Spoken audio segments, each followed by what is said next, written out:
We are partying here in Atlanta, Georgia. We're cha-cha, we're doing all kinds of slides and steps and all this other stuff going on. Let me tell you, Atlanta, Georgia is living up to its number for being Hot Atlanta. It's living up to its name. We're excited to be here. I'm Attorney Darrell Jones, the board chair of the Transformative Justice Coalition, and we are excited to welcome everyone here to Good Trouble Lives On in Atlanta, Georgia, honoring the legacy of Congressman John Lewis. It was 6 years ago this weekend that we lost Congressman John Lewis, and let me tell you, Barbara Arnwine is going to tell you the story of how we came about to lift up this baton and continue running on in the legacy of voting rights for John Lewis. Ladies and gentlemen, the president as well as the founder of the Transformative Coalition, the president emeritus of the Lawyers Committee of Civil Rights Under Law. Y'all give it up for attorney Barbara Arnwine. Yes. Hi, everybody. Good morning. Hey, it's time to make good trouble. Yes. We're grateful for everyone who is here and all those who are coming. We are going to have an amazing day because all around this country, there are over 700 activations this weekend of people saying, good trouble! It is my pleasure to honor the legacy of John Lewis. How many people in the audience met him, had an opportunity to touch him, to hear him, to feel him? He was that kind of a man. When I travel the country and people see this shirt, they say, I knew him. I met him. He touched my life. He came out to our reservation and spoke. He came out to our barrio and spoke. He was there on the front lines of every battle, and that is why we love him and we love his legacy. When he passed, Darrell Jones and I went to the Capitol of the United States, and they were moving people around the line because there were thousands of people. But Darrell and I did something that no one expected. We took a knee, got down on our knees, and we made a pledge that we had not even thought before we got there. And we said, John Lewis, your name will never die. Your legacy will live on, not just in someone's memory, not just in somebody's written account, but in your spirit of people getting out here and fighting for our democracy, fighting for our voting rights. That was our pledge, and we have done, this is our 6th anniversary of having these gorgeous, wonderful John Lewis Good Trouble Lives On. Folks, today is just one stop, right? In a journey. We got a journey that we're on. The journey is called, yes, Protect Our Vote. The journey is called Good Trouble. The journey is called We Will Make Sure that on November 3rd, the people's vote will count. The people's vote will be heard, and that we will be able to honor John Lewis in every regard. So it is such an honor. If you're watching in Los Angeles, thank you for getting up so early. If you're watching in Chicago, thank you for watching. If you're watching in Houston, Texas, thank you for watching this broadcast today. Because all of us must be united. It's not about one of us, not one organization. It's about what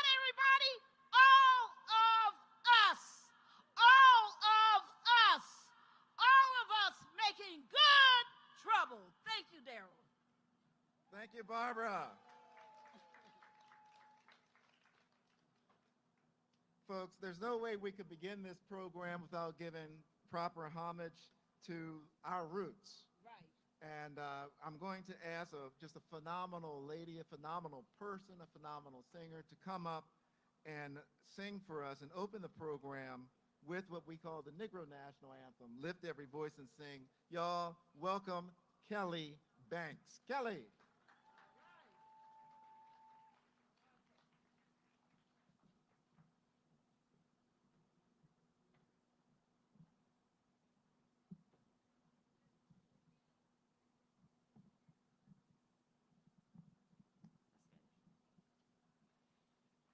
Good morning, everybody. Okay.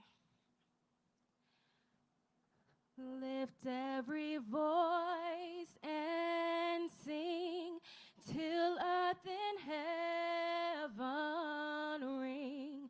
Ring with the harmonies of liberty. Let our rejoices rise high as a listening skies. Let it resound loud as a rolling sea. Sing a song full of the faith that the dark past has taught us. Sing a song full of the hope that the present has brought us. Let us the sunning sun of a new day begun. Let us march on for victory. Is won.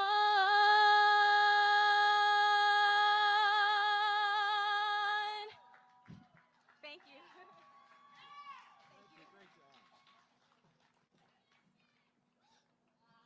Thank you, Kelly. Thank you so much for that rendition of Lift Every Voice and Sing.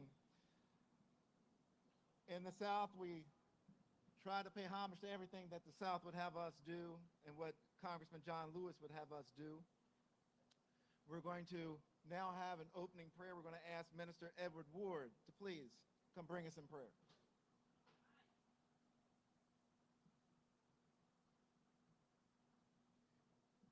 Amen. If you would bow your heads with me really quickly. Most gracious and divine Heavenly Father, God of the oppressed, God and protector of the vulnerable, we come to you giving you humble thanks.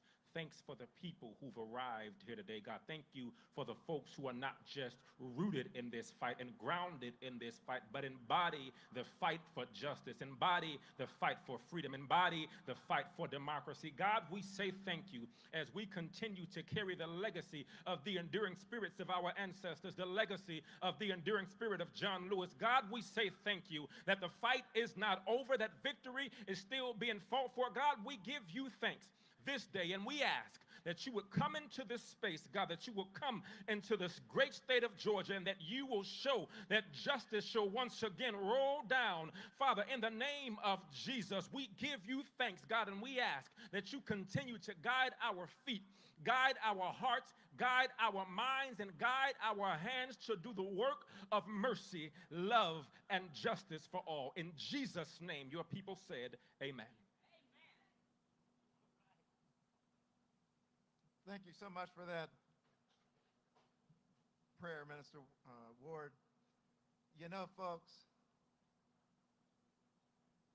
as Barbara indicated, 6 years ago, John Lewis passed away. And one of the things that we've seen happen has been an erosion of voting rights. One of the things that we've seen happen has been an attack on voting rights, an attack on inclusion, an attack on the principles of our democracy. It's our pleasure to bring up a fighter, someone who has been in the trenches for voting rights, someone who was in the Georgia State House when they decided that they were going to try to redistrict and reduce black representation in the state of Georgia. He was there. He's in the community leading the fight to protect every voice so that every voice can be heard. Every opportunity to elect someone to speak for you at the table, you have that opportunity. It's our pleasure to bring forward Georgia State Representative, Representative Robert Flournoy.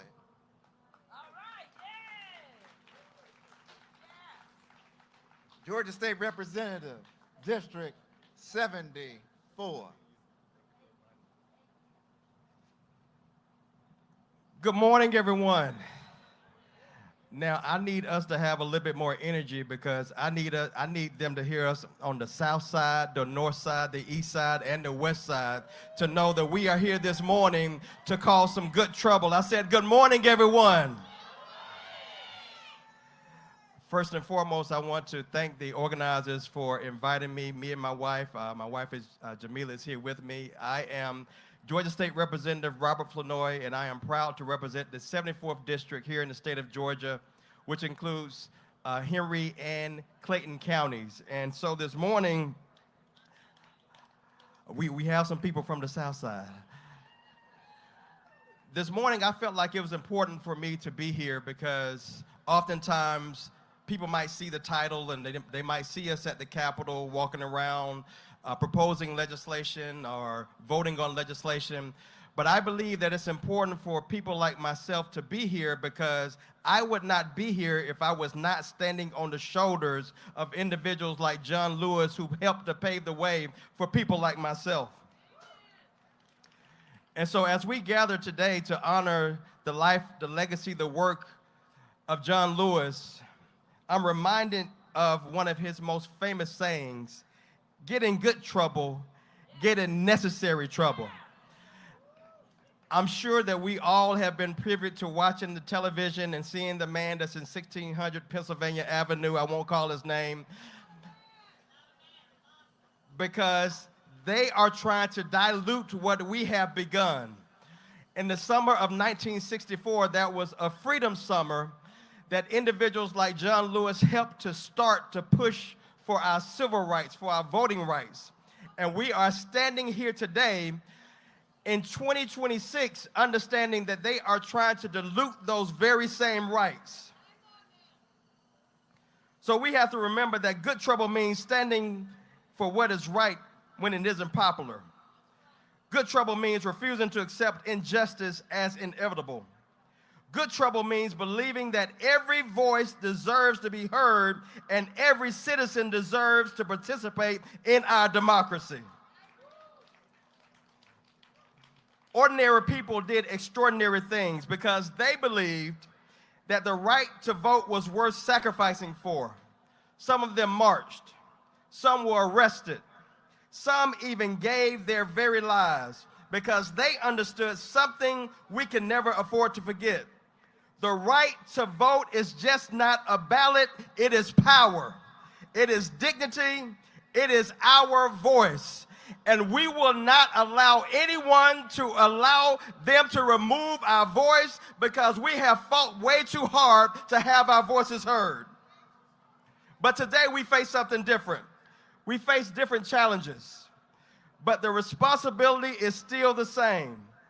Across this country, we continue to see efforts that make voting rights more difficult or lessen the political influence of communities that have fought so hard to be heard. That is why this moment right now requires more than remembrance, it requires resolve. And I believe that I'm looking at people that's not just about standing and holding signs, but we understand that there's a fight that has to take place. On November 3rd, we have to make sure that we call our neighbors, our friends, our family members, anyone that we can to make sure that we go out and vote because the momentum is on our side. All we have to do is continue to make sure that we push. John Lewis often said, democracy is not a state, it's an act. An act means participation. An act means showing up. An act means making sure that our families, our neighbors, and especially our young people understand that their voices matter. Surely we can walk into a polling place. If they endure jail cells, we can register a new voter. If they sacrifice for our future, we can sacrifice a little time to protect it. My brothers and sisters, voting has never been more important. When fewer people vote, others decide the future for us. When we stay at home, someone else speaks for our communities. But when we vote, our voices are heard, our concerns are acknowledged, and our children see democracy at work. So the greatest way that we can honor John Lewis today is not just by simply quoting him. It is by continuing to do the work. So let's organize, let's educate, let's encourage, let's register voters, let's help someone get to the polls. Let's make sure that every eligible voter understands what is at stake, not just for this election, but for generations to come. Because history will ask us, what did we do when democracy needed us? My answer will be, we showed up today. My answer will be, we stood together. My answer will be, we protected the right to vote. And we continued the legacy of John Lewis by getting in some good trouble. So in my close, I want to just quote a scripture. Being an assistant pastor of a church, Micah, the 6th chapter and the 8th verse says, he has shown you, O man, what is good. And what does the Lord require of you? To act justly, to love mercy, and to walk humbly before your God. So may we leave here committed not just to remembering history, but to making it. May we remember that each and every person is important under God's sight. I want to say that may we ask to continue to bless this great state, and may we also continue to ask God to bless this great country. Thank you again. God bless each of you.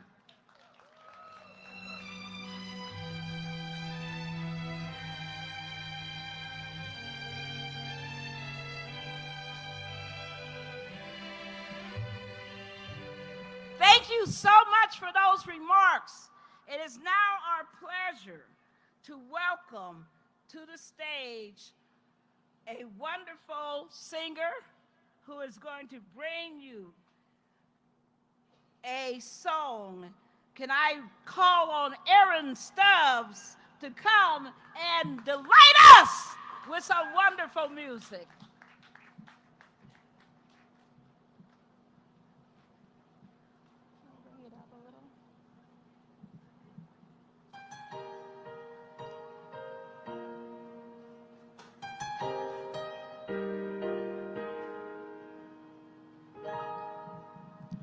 There's a voice that cries out in the silence, searching for a heart that will love him, and longing for a child that will give him their all, give it all. He wants it all. And there's a God that walks over the earth. He's searching for a heart that will love him, and longing for a child that will give him their all, give it all. He wants it all. And he says, love me with your whole heart. He wants it all today. Serve me with your life now. He wants it all today. Bow down, let go of your idols. He wants it all today. He wants it all today. He wants it all today. So give it all. And there's a God that walks over the earth. He's searching for a heart that is desperate, and longs for a child that will give him their all, give it all. He wants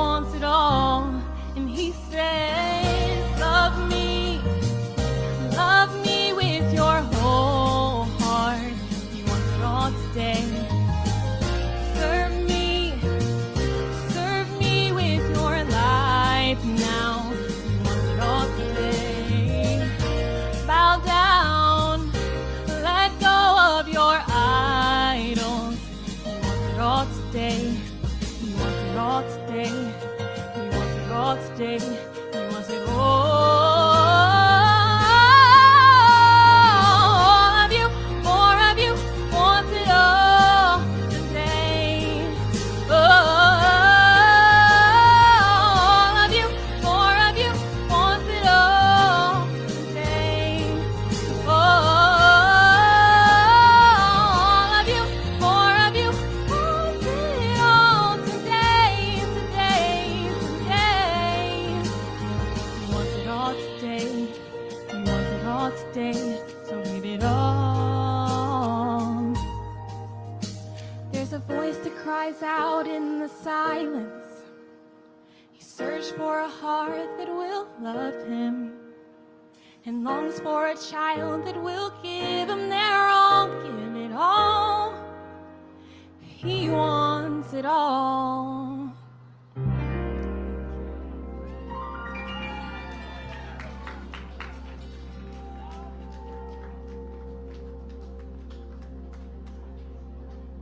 So beautiful. Let me hear another hand for that gorgeous singing. Whoa. Uh-oh. I'm sorry, everybody. There we go. You know I can't adjust that. Okay. At this time, we would like to call to the stage Martha Shockey, Cal Gomez Lineweber, Sarah Hunt Blackwell. Will you please all come to the stage so that you can be lined up for speaking? In the interim, let me bring you a special greeting from the family of John Lewis. Uncle Grant and Gen 3, they want you to know how much they appreciate everyone who uplifts their relatives' legacy. That they want you to know that from Troy, Alabama, from Florida, from here in Georgia, that they send you their love and their gratitude for honoring their amazing brother, uncle, great uncle, grand uncle. They are so grateful to you. So as we move on, let's keep the family lifted up so that they will always know that we feel them and that we are with them. In that honor, we are about to bring up our next speakers. It is my pleasure to welcome to the stage someone I met. You know, sometimes, folks, you only meet people in these boxes on Zoom, right? You wonder, what are they really like, you know, when you meet them in person? And we're so happy that one of the boxes that has exploded and is here on this stage today is one Martha Shockey, who is the head of Indivisible, Georgia.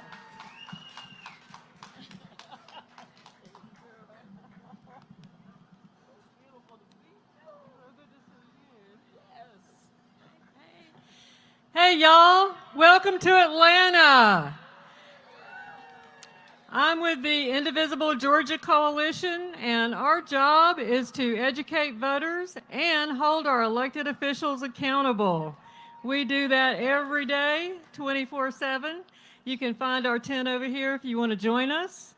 But today, my job is to hold up the name of one of our sisters, Dr. Linda Davis.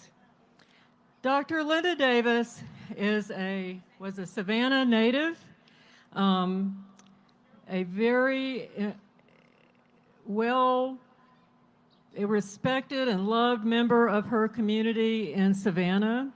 She was an educator. She was part of her community and well loved. One morning, she was going to work to teach her special education students, and she got caught in an ICE chase, and she was killed. So today if you will stand with me and say, Dr. Linda Davis. Dr. Linda Davis. Dr. Linda Davis. We want to continue to say her name for her family who love her. Today is the 5th anniversary of her death. And for all of our other brothers and sisters in Georgia in particular who have died at the hands of ICE. We are all members of this community. There is no status to be a part of the beloved community. Thank you all for being here. Continue to share her name, and thank you for coming.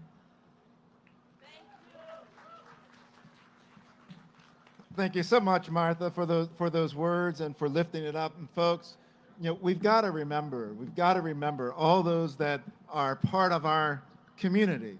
And when I say our community, I mean the large community, because there are no individual segments that make up a community. It is a large community that includes everyone. And so we want to be certain that we continue to remember that, particularly in these times when we hear about immigration custom enforcement and all the killings that have occurred, 3 within a week, 4 within a week, that we remember that those are members of the community. They're not non-community members. They are part of us, and we must remember that.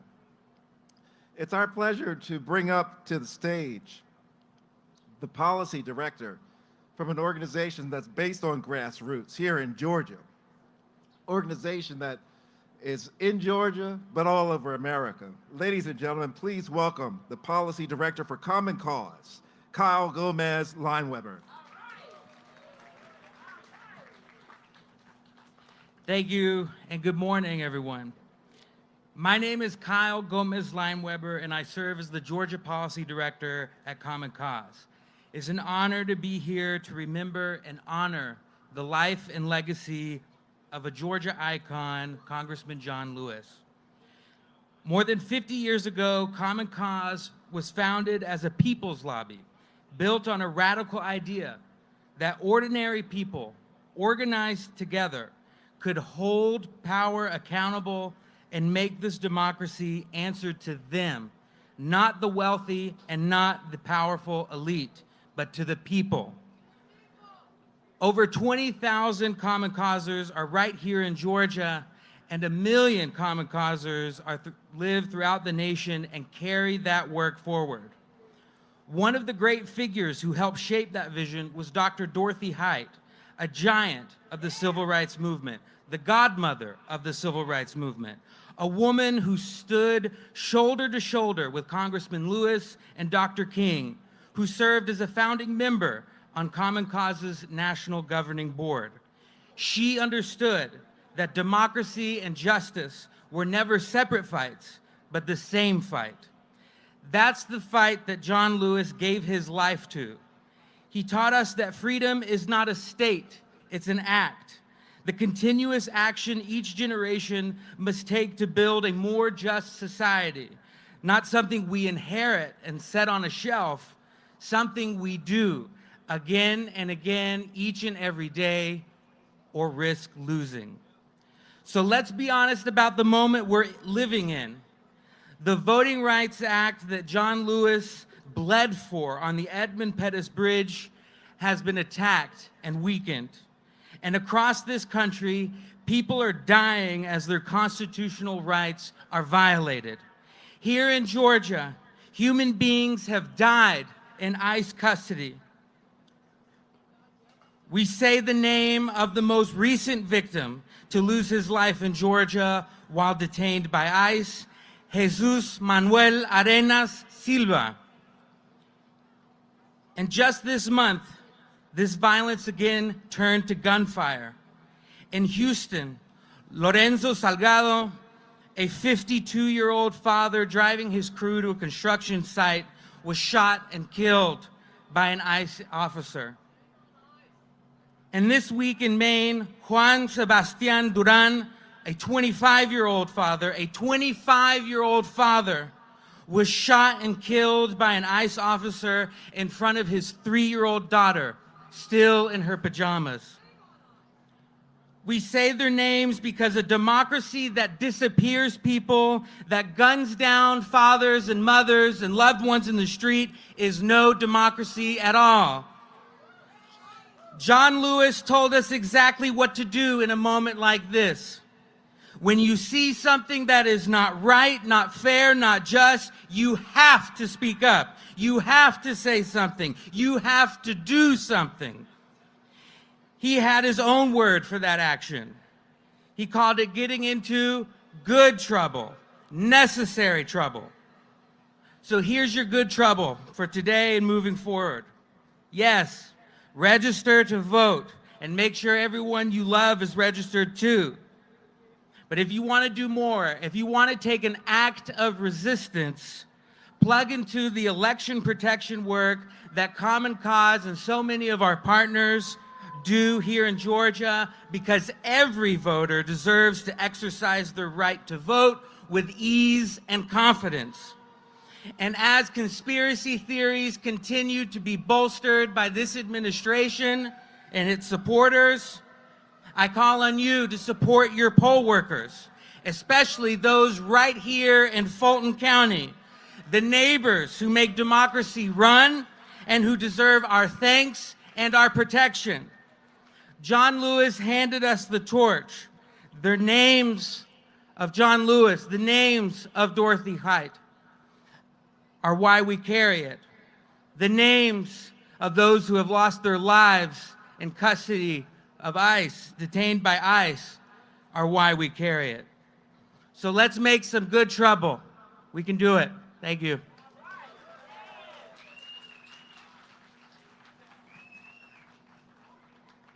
Thank you so much, Kyle. You know, Common Cause lives up to its name. If you just listen to its name, it tells you what it's about. It's about a cause that's common to all of us. Not to some of us, not the elite class, but to everybody. And so we're so appreciative of Common Cause and what it stands for and the words that Kyle Gomez Lineweber just brought forward. Equally important to Common Cause is another organization that we've worked closely with across the nation. Another organization who, when challenges are brought forward, they don't back down. They stand up. When others are ready to turn and walk away, they turn to walk in, because they know that to protect democracy, you got to be willing to stand up, to talk, to say something, to be heard, to be somebody, and be certain that everyone around you knows that you're somebody. This organization, I say, is always on fire. And the speaker we have coming today from the ACLU of Georgia, the senior policy advisor, attorney Sarah Hunt Blackwell. Sarah Hunt Blackwell. She's on fire, y'all. She's coming up. Come on.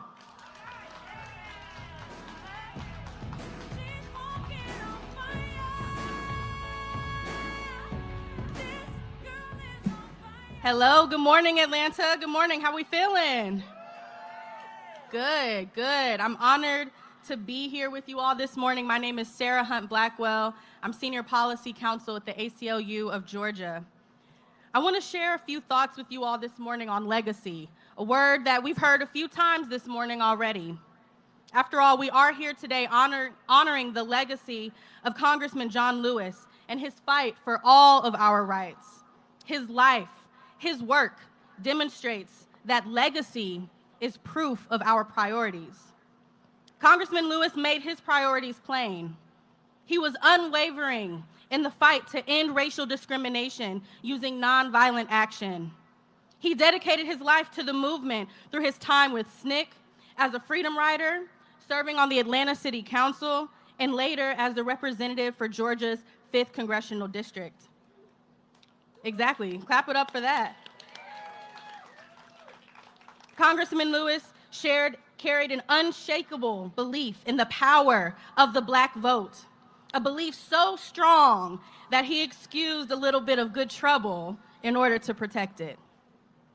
Congressman Lewis's priorities culminated into the legacy of a man who lived and died in furtherance of liberty and justice for all, a legacy to be proud of. On the opposite side of the coin, the current presidential administration, Supreme Court, and some candidates for the midterms this year are showing us exactly where their priorities lie and the legacies that they'll leave behind.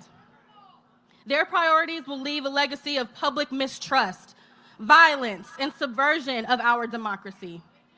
Their priorities will leave a legacy of political pandering, greed, and the erosion of democratic principles and constitutional rights that give this country its glory. We can choose better.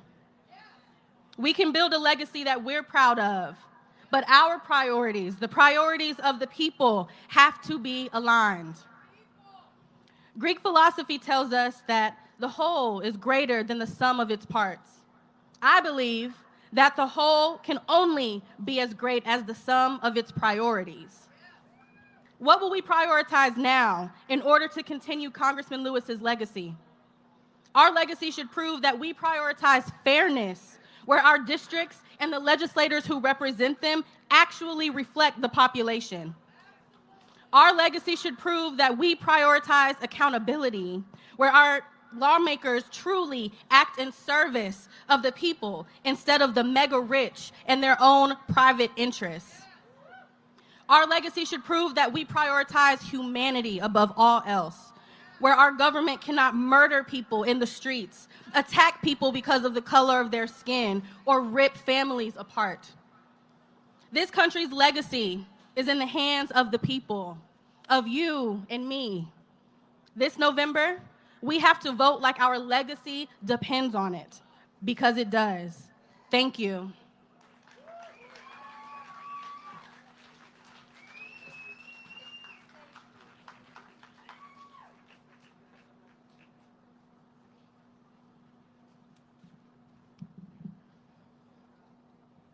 Y'all give that up for Sarah Hunt Blackwell. Yeah. And the ACLU. All right now. We know the ACLU is one of those organizations like Common Cause that is just in the fight. Right, and weren't we so happy, everyone, about last Monday on the 13th, the Transformative Justice Coalition, the GTLO, John Lewis Good Trouble Lives On Coalition, joined with the ACLU to put on the first Know Your Rights for Voting session. And that is yet another front that we're opening and making sure that voters have the knowledge and the capabilities of navigating this new landscape of voting. That's right. You know, there comes a time when you've got to push back. Right. And what we are learning and what we are watching is that we've got to be certain that for each and every challenge that comes to our voting rights here in this country, that we do not sit idly by and let it happen. We know that when you're dealing with an administration and when you're dealing with an entity that wants you to be afraid, that wants you to be nervous, that wants you to think about what you're about to do before you go to vote. When you're dealing with an authoritarian type of regime, Well, what they count on is your fear. And if they can get you to be afraid that you will not exercise your right to vote, that's the hope. And they think that that fear will be contagious and that people will continue and grow, and the fear will grow because of the contagiousness of what they're trying to lay out. Oh, but what we know here today, Georgia, what we know here today, America, is that we know that fear is contagious, but we also know that courage is contagious too. yeah. And we have the courage to stand up for our democracy. We have the courage to stand up for the children. We have the courage to stand up for our seniors. We have the courage to stand up and demand that everyone be treated equally, regardless of where you begin your life. When you come to the shores of the United States, you have some basic rights that are there. You shouldn't be put away in a concentration camp. No, that's not how we do it. We demand the courts be held accountable. We demand that the majority in Congress be held accountable. We're not going to be in fear of you, members of Congress. We want you to do your jobs. We elected you. You did not elect us. And we will not allow you to get in a position of saying that you're going to select who you want to vote. Democracy demands that every community be fairly represented, that every vote be counted, and we will stand for nothing less. This weekend, when we celebrate the life of John Lewis, we know that when he was going across that Edmund Pettus Bridge, he had a choice. He saw the Alabama State Troopers on the other side. He had a choice. When he got to the top, the apex of that bridge, and he looked down and he saw the horses, he knew that he had hundreds of other people behind him for whom he felt responsible. And the question was, what choice would he make?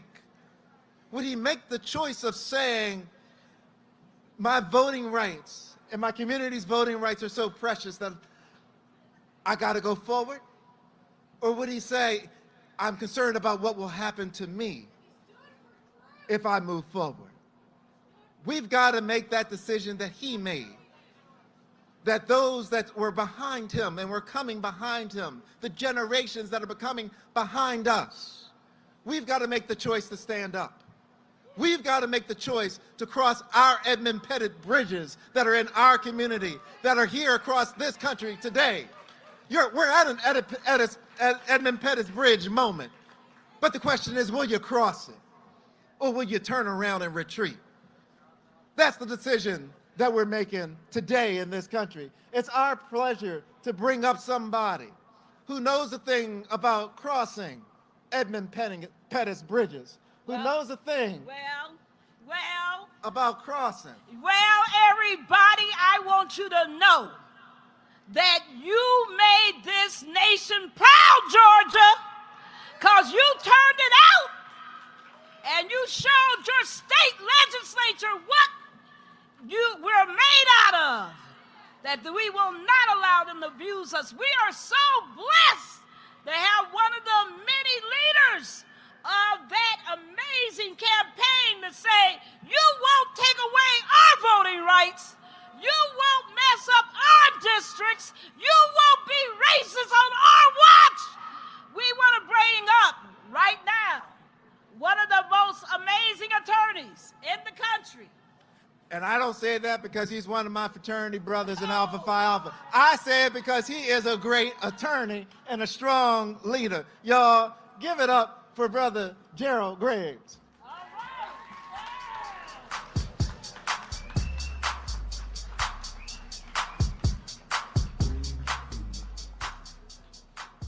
Good morning, Georgia.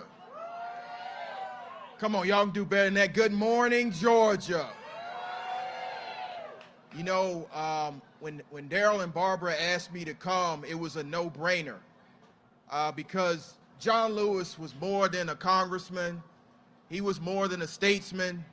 He was more than the conscience of the Congress. He was a friend. He was a mentor. He was a legend who thought it not robbery to march with all of us. And so as we reflect on the legacy that he left us, we must complete the business that is set before us. You know, a few weeks ago in Georgia, we sent a message, and the message was, get your hands off our districts.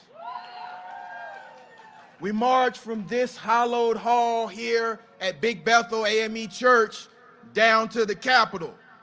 And before we got to the Capitol, Georgia flinched.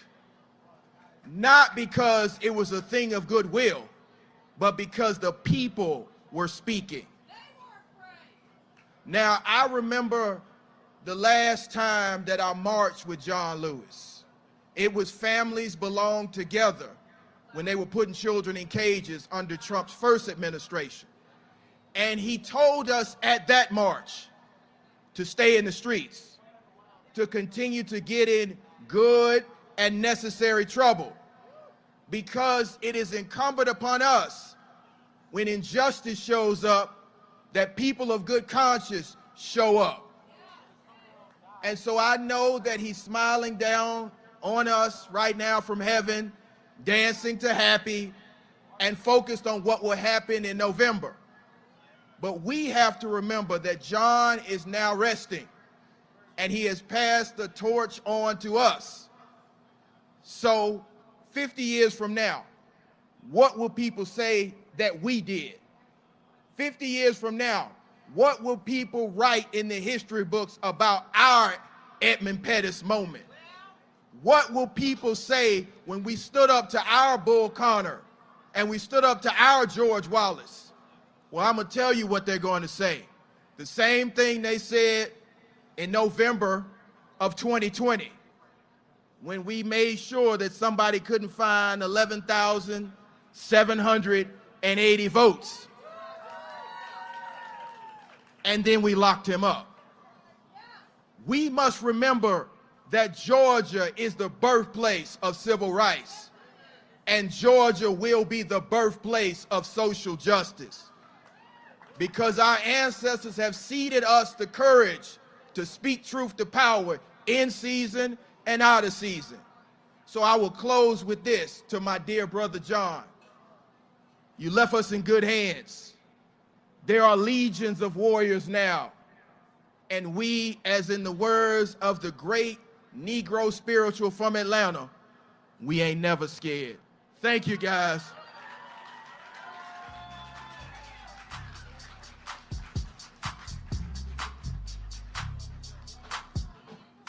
All right, Gerald. All right now. Come on, once again for Attorney Gerald Griggs. And once again for all the amazing people of Georgia who this legislature felt that it could threaten to take away 2 black congressional districts, 26 state districts that were represented by blacks and Latinos, and the people said, what? No! Thank you, Georgia, thank you. Thank you, Barbara, and absolutely right. You know, Attorney Gerald Griggs is one of those people that has just been in the fight. He doesn't go around looking for a fight, but you start swinging at his community, and he's going to step up and do what he has to do to protect it. So we're so appreciative to have an attorney and a leader that is so willing to stand in the breach and to protect all voters all throughout Georgia. And we were so grateful when Attorney Griggs and so many others that you're going to hear today joined us in Brunswick to fight for justice for Ahmaud Arbery. And we want you to know that his father, Marcus Arbery, is here and will speak, but he also is here with his new book, Where's Daddy? If you go to your left, you can buy the book and get it autographed by Marcus Arbery. Thank you. Thank you, Barbara. And there are several other vendors that are here. We encourage you to visit the vendors that are here. If you need to check on your voter registration status, you can go over to our friends at the Georgia Coalition for the People's Agenda. You can check on the status there. You can go over to the Transformative Justice Coalition. You can check on it there. If you're at home and you're watching, you can go to the Rock the Vote link. And when you go to the Rock the Vote link, you'll be able to check on your voting registration status. If you're not registered, you can go to that Rock the Vote link, whatever state you're in throughout the country. What a phenomenal job Rock the Vote has done. But wherever you are throughout the country, you can go to the Rock the Vote link and be able to register to vote. It will meet every qualification for the state that you are registering to vote in, so that you're vote ready this November when it's time to exercise that precious right to vote. So with that, you know, we're talking about we like the way you move. Is that what you were saying, Mr. DJ? Oh, you may have switched it a little bit. Okay, all right. Well, we were liking the way we're moving. But now, you know, DJ Earl Spins is going to spin us and bring us up as we bring on one of the Georgia artists that is just, you know, brother is just knocking it out the park, and y'all, you're going to really enjoy the message that he's about to deliver. Y'all, give it up for J.K. Civic.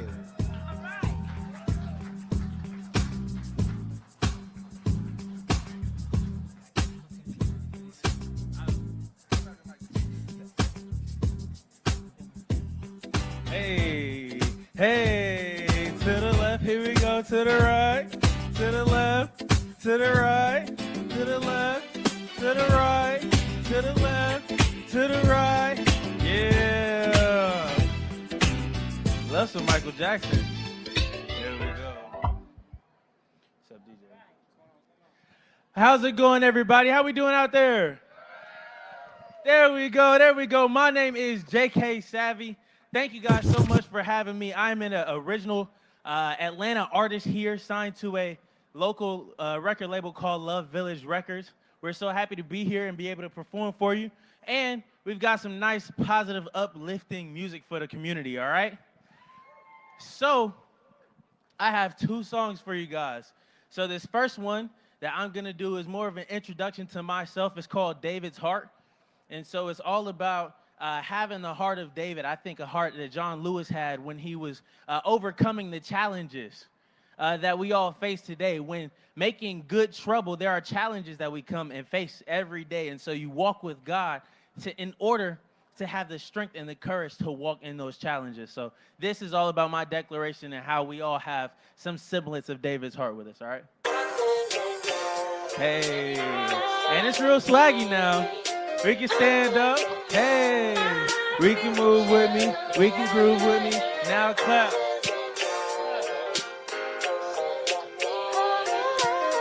Swap the H and the S.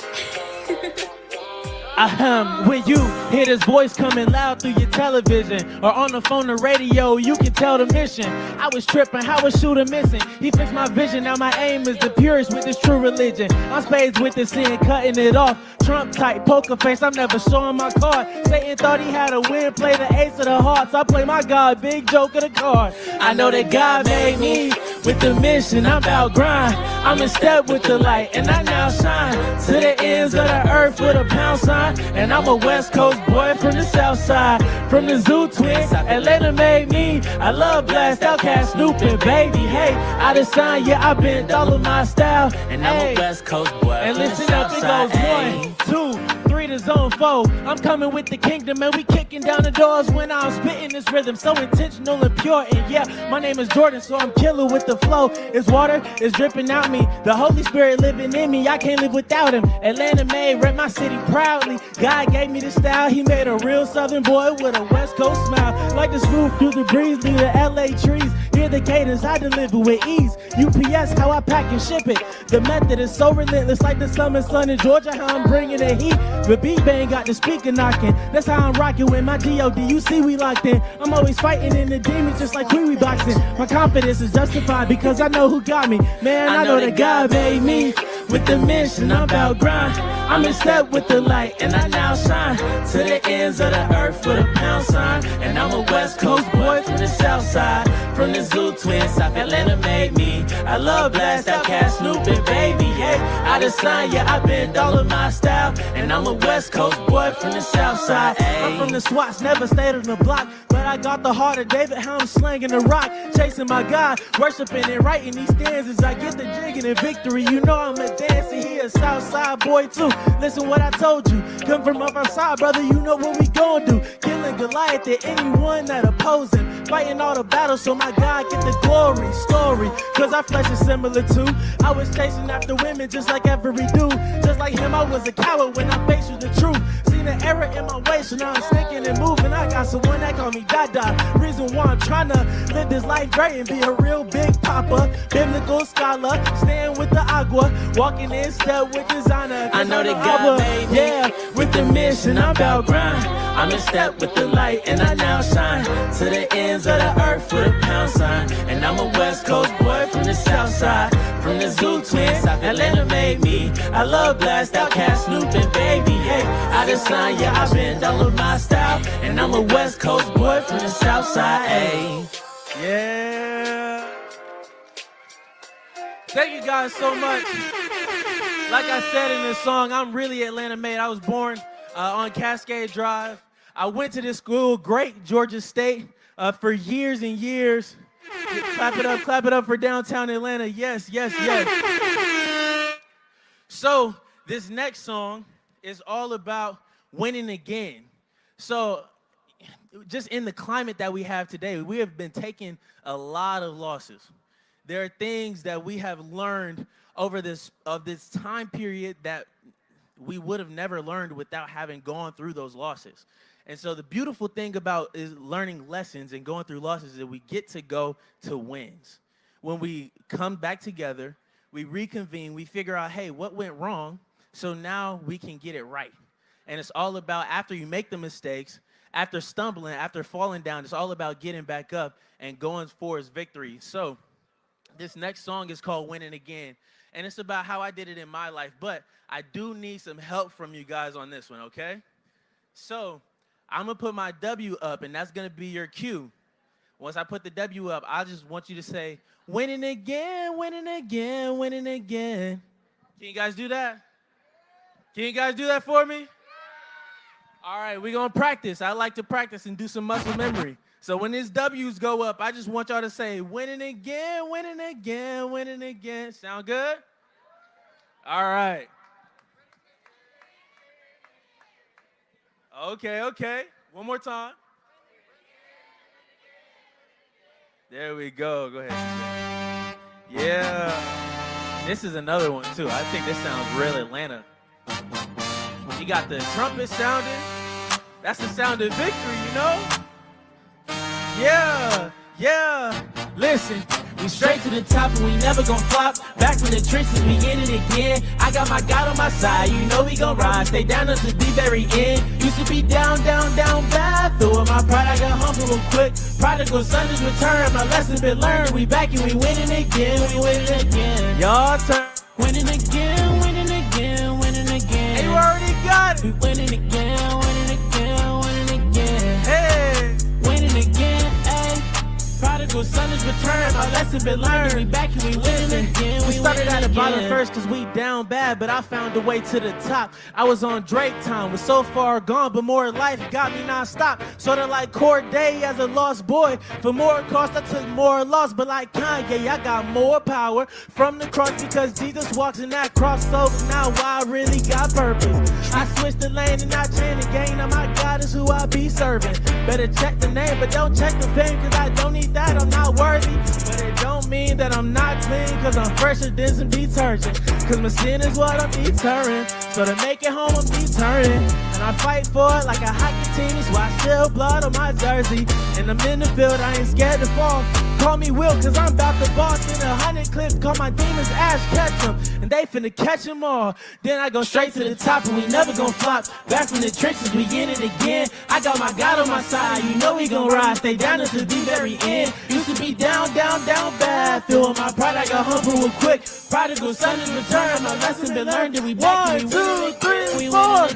Y'all turn. Winning again, winning again, winning again. Y'all turn. We winning again, winning again, winning again. Hey, hey. Winning again, ayy. Prodigal son is returned, our lesson been learned. And we back and we winning again, we winning again. It's victory. That's what I see when I look at my history. During some moments it really was mystery. Feeling like Scooby when Velma said Jenkins, but now I'm like Rocky. Like Andy said, bro, I feel cocky. Because I'm invincible, based off this principle. When I'm with Jesus, can't nobody stop me. That's why we winning and I'm off their energy. Me and the spirit, we stepping in synergy. Wasn't sin of my life, was a sinner. Switch up my life and now Jesus is the centerpiece. Have my heart hardened and fill it with calluses. With 21 folks and they savages. Filling my head up with fallacies. Money and women, my life would be fabulous. Found out it's not so. I had to break out of the box, bro. Cause I had no riches like writing to count for my body. But I was without love. On my knees, had to get to repentance. Cause the race that I run, I'm finished. And with God on my side, man, I know he gon' rise. So the battles I face, I be winning. And that's why we go straight to the top. And we never gon' flop. Back from the trenches, we in it again. I got my God on my side. You know we gon' rise. Stay down until the very end. Used to be down, down, down bad. Throwing my pride, I got humble real quick.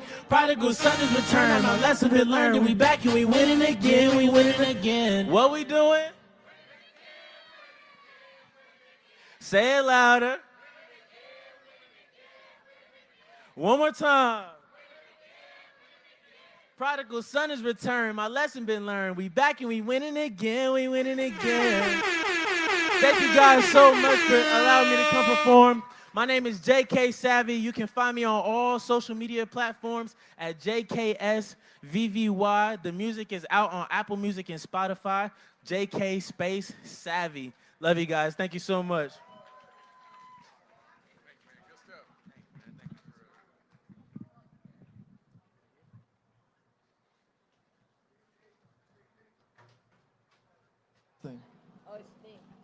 There we go. All right. Appreciate you, J.K. Savvy. That was awesome. Incredible, incredible, incredible. Folks, we want you to remember that, we know how hot it is out here. There are water stations that are here. If you need some water, please get some water. There's a misting tent that's here. If you want to just get some mist on you, that's available. If you need to use a restroom, there are porta pots that are here. Also, if you had a struggle, if you had any problems when you've gone to vote at any point in time in your life, if you've ever had a problem, we have a station that's over here that wants to record what your issue was. Was it a machine that wasn't working? What was it? Did you see something happen in a polling place? Was it a long line that was in place that you had to experience? Anything that would have frustrated you or other people as they were trying to exercise that right to vote. We want to record that. We want to have that present, because what's going to happen is that all across this nation, people are recording similar stories of what has happened, and it's going to be presented to Congress to talk about the importance of protecting our voting rights. So if you have one of those stories to tell, we have a videographer that is here that's going to take the story and have it down and be able to present it. So we want to be certain that we have that in place. But please be certain to stay hydrated out here during this heat. But you know what? I always say to stay hydrated. I always say it's hot outside, but I'm also going to tell you that the next speaker is getting ready to get a little hotter out here in Atlanta, Georgia. Barbara, you want to bring up this hot member of Delta Sigma Theta, please. My. She is. If you met her, you know she is the lioness of the state legislature, because she is unelected, but she holds the power like we all do. And she is one of the most ferocious fighters for voting rights, not only in Atlanta, not only in Georgia, but nationwide. She has been featured in major national magazines as one of the top voting rights leaders in the country. I am so honored to know this lady. I met her through Smoking Joe Lowry, who introduced me to her, and I am so honored to bring up the most amazing, eloquent, strategic, I'm talking about none other than Helen Butler!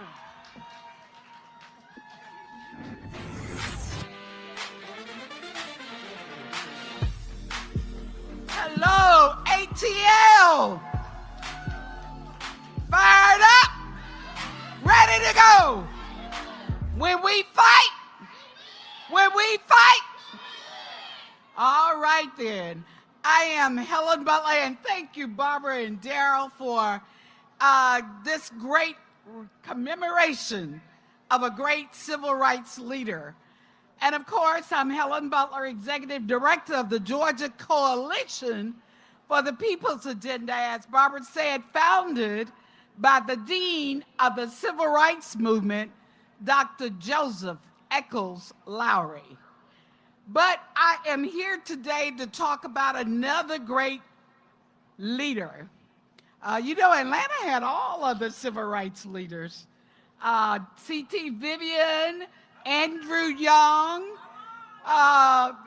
John Lewis, Joseph Lowry, Ralph Abernathy, Dr. King, Martin Luther King Jr., all of them, and all of the beautiful ladies as well.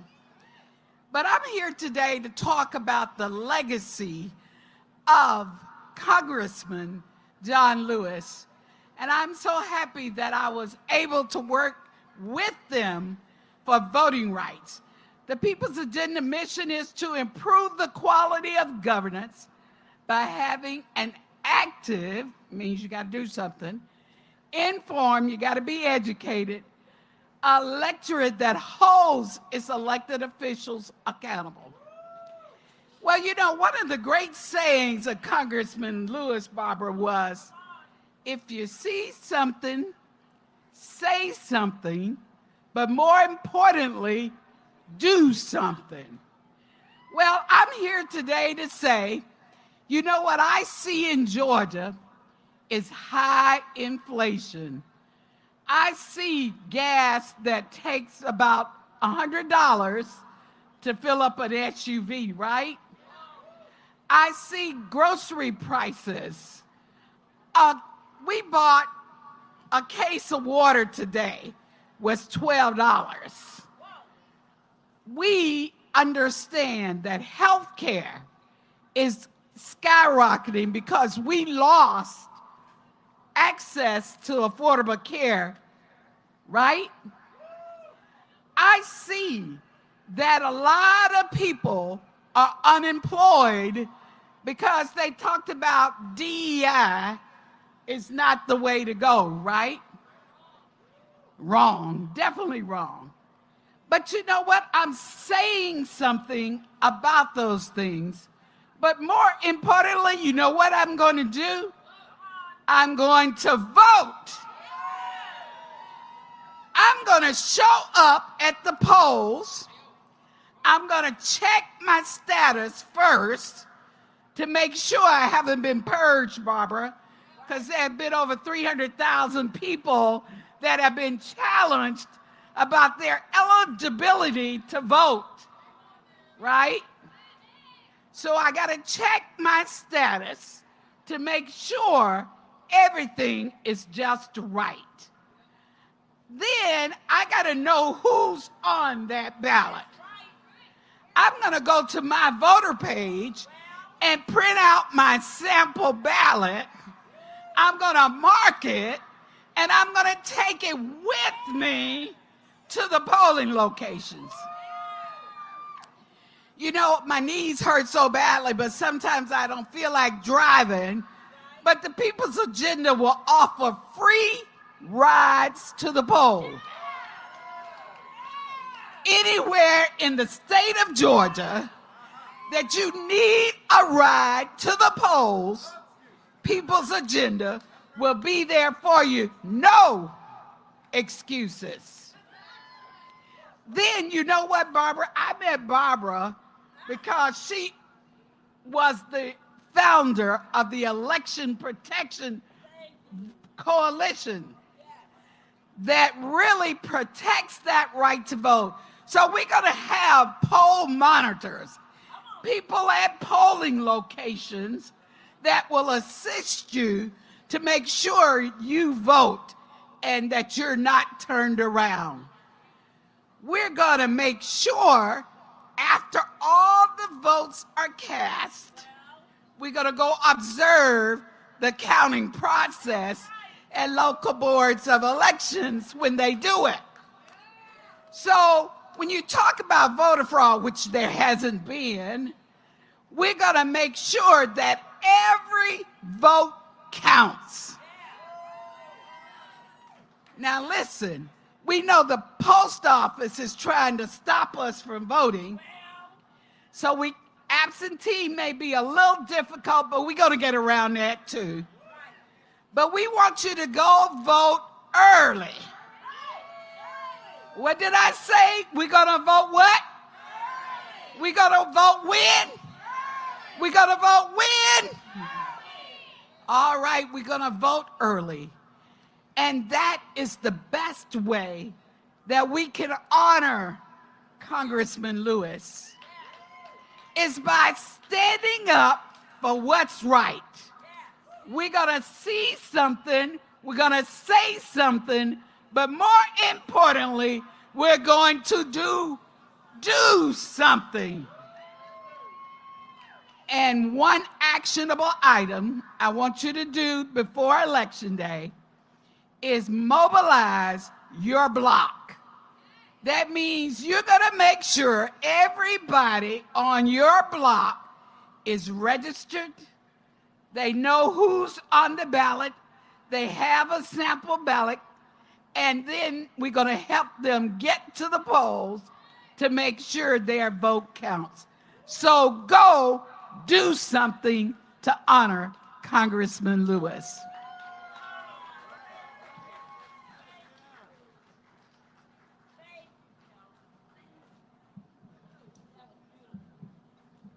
I promised y'all it was going to get a little hotter. Do something. And Helen Butler brought it, told y'all to do something. Do something. No excuses. No excuses for not voting. The excuse cannot be I couldn't make it to a polling place, as Helen Butler has made clear in the state of Georgia. Wherever you are, they will provide rides to the polls at no cost. You know, oftentimes, Robert, the question is asked, does my vote really matter? Well, and it's one of the things we come across, I think, more often than not, where people say, well, they're going to do what they want to do. Or they say, well, you know, it's just one vote. It's not going to make a difference. Well, you know, every vote makes a difference. There are many elections that are won by single-digit votes, right. Victories. So if you've won, for instance, in the northernmost southern state where I come from, Maryland, Oh, Lord. Yes. the first African-American elected to Congress from the state of Maryland was Perrin Mitchell. Yes. Perrin Mitchell in 1972. And actually, Congressman Mitchell was the first African-American elected below the Mason-Dixon line since Reconstruction. I want you to sit on that for just a moment. So with Congressman Mitchell, once he was elected to Congress, he was able to really achieve great things. But the person we have that's getting ready to come up to speak next, she brings a very real message about voting. Yes. Her father, and she's going to tell the story, was one of the people that throughout the South, Alabama, Louisiana, and other areas, that when African Americans were elected for the first time to a position, there would be all kinds of threats that would follow. Her father was one of the people that was assigned to protect those newly elected African Americans throughout the South. She has an additional story that she's going to tell, because we need to have a complete appreciation for the power of your vote, the power of your one vote, and what it means in terms of whether or not ICE is on the street or if ICE is patrolling where they're supposed to patrol. Ladies and gentlemen, it's our pleasure to bring up to the stage Felicia Murray Jackson. Please give it up for Ms. Jackson.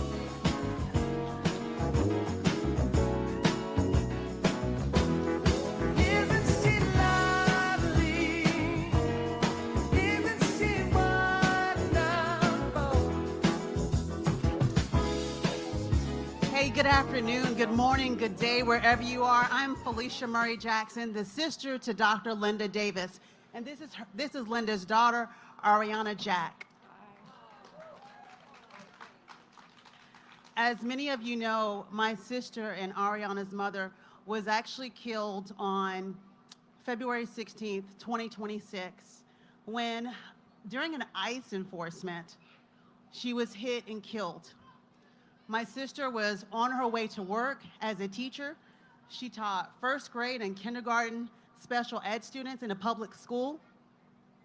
She was driving in a residential community. It was during rush hour traffic where people walk by. You could see when we go out to her roadside area, you see that there are children scootering right in the area she was killed. There are people walking in those areas. And when I think about my sister not being here, her mother not being here, her 5 children now being motherless, her other children, her children love now being without their mother, it just breaks my heart. Because this could be any of us. How many of us drive to work every day? How many of us, our kids go to work? Our kids go to summer camp. Our parents go to church. There's no rhyme or no reason for these enforcement actions that put all of us Americans at risk. When I was growing up, my father worked for the federal government. And in times when they were electing like the first black mayor in a county in Mississippi or Alabama, or they were electing sheriffs and they'd never had diversity before, he would actually attach to the DOJ and he would go down and monitor elections to make sure that brown and black people had the right to vote. And it's so strange to me that we've now used our vote to disenfranchise brown and black people. So I just want to make it clear that is, for me and the people that I love, we agree that Mr. Lopez and his family should not be hunted. We don't want them chased in the streets of America. We don't believe that people who are inherently made in the image of God should be treated like animals. We believe that all people, no matter where they come from, should be treated with dignity, humanity, and worth because they're worthy.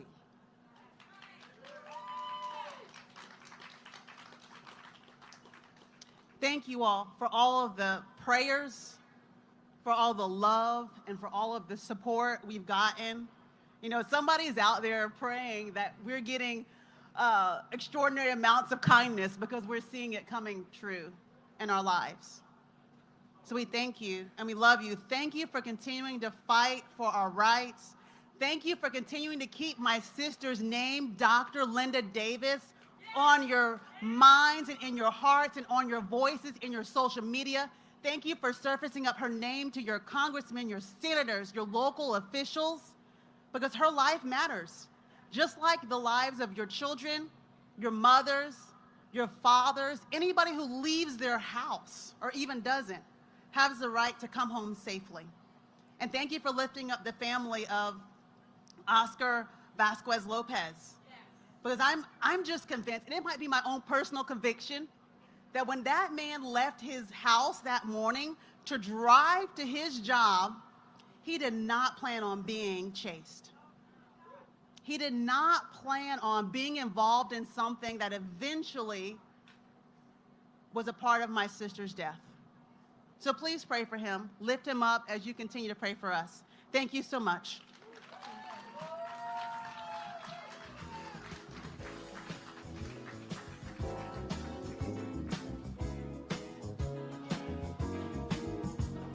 Thank you so much. Everyone, think about this. One of the tactics that this administration has used is racial division. And they have told people that your enemy is your neighbor. Your enemy is someone who is your co-worker. They have said that if you're not an immigrant, that you are all right. But that's a lie, because all of us, every single one of us, is in danger when any one of us is in danger. They want to tell you that if you're black, you're not going to ever encounter ICE. That's a lie. We just heard it. Dr. Linda Davis, we've seen it all over the country. We know Haitians and many other people have been affected by this. They tell you that if you're white, that you're somehow unaffected. But then we look at Renee Good. We look at Alex Preddy, and we know that that's not true. So, folks, if you had any doubt that this is all of our fight, then please reconsider and tell your neighbors that they need to know the name of Dr. Linda Davis. So, with that in mind, watch out. We got a speaker. Oh my goodness. Get ready, get ready. She hails from the mighty state of Florida. She has been an amazing leader, one of the most creative leaders. She created Black Youth Vote. She created the Black Women's Roundtable. She created the national and worked for the National Coalition for Black Civic Participation. She is one of those voices that you've seen on national TV, that you've heard discussing the fight for our voting rights. You know that this is yet another amazing person who has come here to Atlanta to honor the legacy of John Lewis. I'm talking about none other than Melanie Campbell!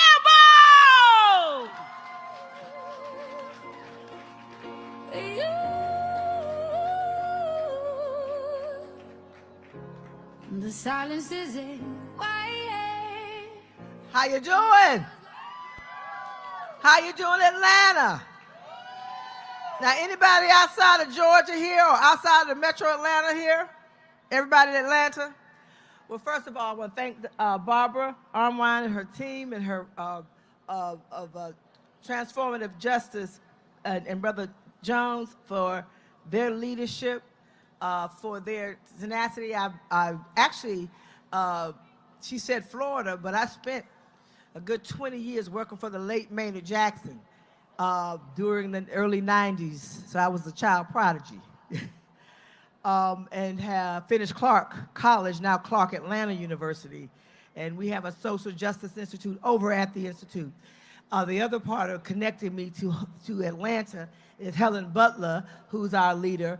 The Georgia Coalition for the People's Agenda is our affiliate for our national office. So let's give Helen a round of thank you. And so when we started this, what I say is the 21st century voting rights movement, we know that Congressman John Lewis gave us the roadmap. And that roadmap has to do with this is a journey and a fight that won't be corrected overnight. It also lets us know that when we say good trouble, this is good trouble. Say good trouble. We're going to stay in good trouble. The other reality is, how many people watched the orange guy the other night? I'm nonpartisan. Barbara going to keep me out of jail. Did you watch it? Or did you watch the clips afterwards? So we already know what's getting ready to happen. So the question when we talk about what we're going to do about it is, you saw what happened in Fulton County, right, when they went for the ballots. So we know we got to be in good trouble when voting starts. You know, I didn't come by to do a big rowling speech. I want to talk to y'all about what are we going to do. How do we stop what happened when they showed us what they were going to do when they took those ballots outside of the Fulton County Board of Election? What is our good trouble going to be? Well, I tell you what we can't do is think that we're going to wait for a party to figure it out. It's going to take we the people. Say it with me, we the people. This is our country. We built it, and we're not going nowhere. We're going to export some bad stuff one of these days, or they're going to run. And the only way they're going to run out of town is that we stand up, and that we fight back, and that we organize ourselves. And that's this line here, y'all the front line. You understand? Because you're in this heat. And those out here, y'all the front line. Tell your neighbor, you the front line. And say, I'm ready for the fight. We're going to win this battle because we're going to win it united. And black and white and young and old and Jew and Gentile and Muslim and Christian and those who don't believe. But I believe. And I'll close with this. I know that the God I serve, he didn't leave us wanting. And he gave us the faith and belief in all we need. Everybody here, we organize ourselves. We're the front line when they come to try to take our ballots. We are the leaders we're looking for. Thank you. God bless you. Peace and power.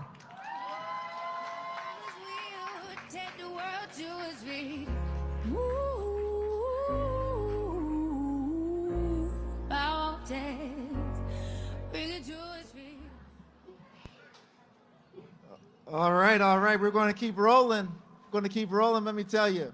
You know, one of the things that I hope you've been able to see is that throughout this programming, you're not just going to see some of the seasoned people that have been in the struggle for voting rights, but you're going to see a lot of Gen Zs that are coming through. And we do that intentionally because we know that the Gen Zs have to be handed the baton. They have to be given the support. We've got to pour into them, invest in them, and have them believe the power of their vote. I get so frustrated, both Barbara and I, when we travel around the country and we hear people say that young people don't vote, that young people don't care, that young people are too busy doing other things than to be involved politically. I can assure you that that is unequivocally false. I can assure you that we've got to lift up and celebrate what our young folk are doing. You know, the whole George Floyd movement was sparked by young people. There were young people that were in those streets. People tend to forget there were young people that were in the streets pushing for the Justice and Policing Act. When the Confederate statues were being removed, there were young people that were pushing that forward as they were achieving those goals. When the administration wasn't responding to environmental threats that were here, there were young people that were pushing for environmental changes and were successfully doing so. When gun violence struck in Florida, it was young people that said, we're going to march for our lives, and we're able to push forward with gun control reform. We need to be certain that we celebrate the victories of our young folks and that we encourage them to continue in the fight to protect the democracy and to protect the issues that are concerning to them. It's our pleasure to bring up one of these Gen Zs who's going to perform artistically some of the things that he has experienced.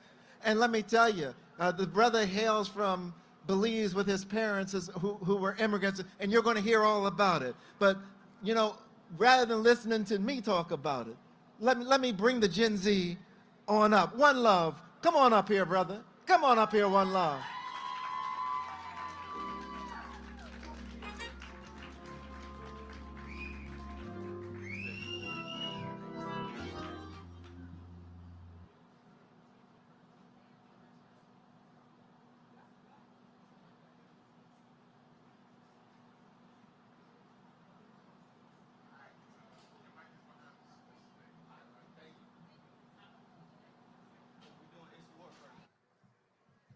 Check. Peace and love, everybody. Peace and love. My name is One Love.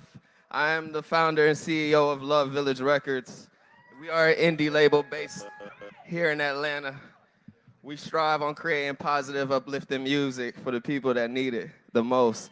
They said that if you can't find anything that you want to hear, then to create it yourself. So that's what we did.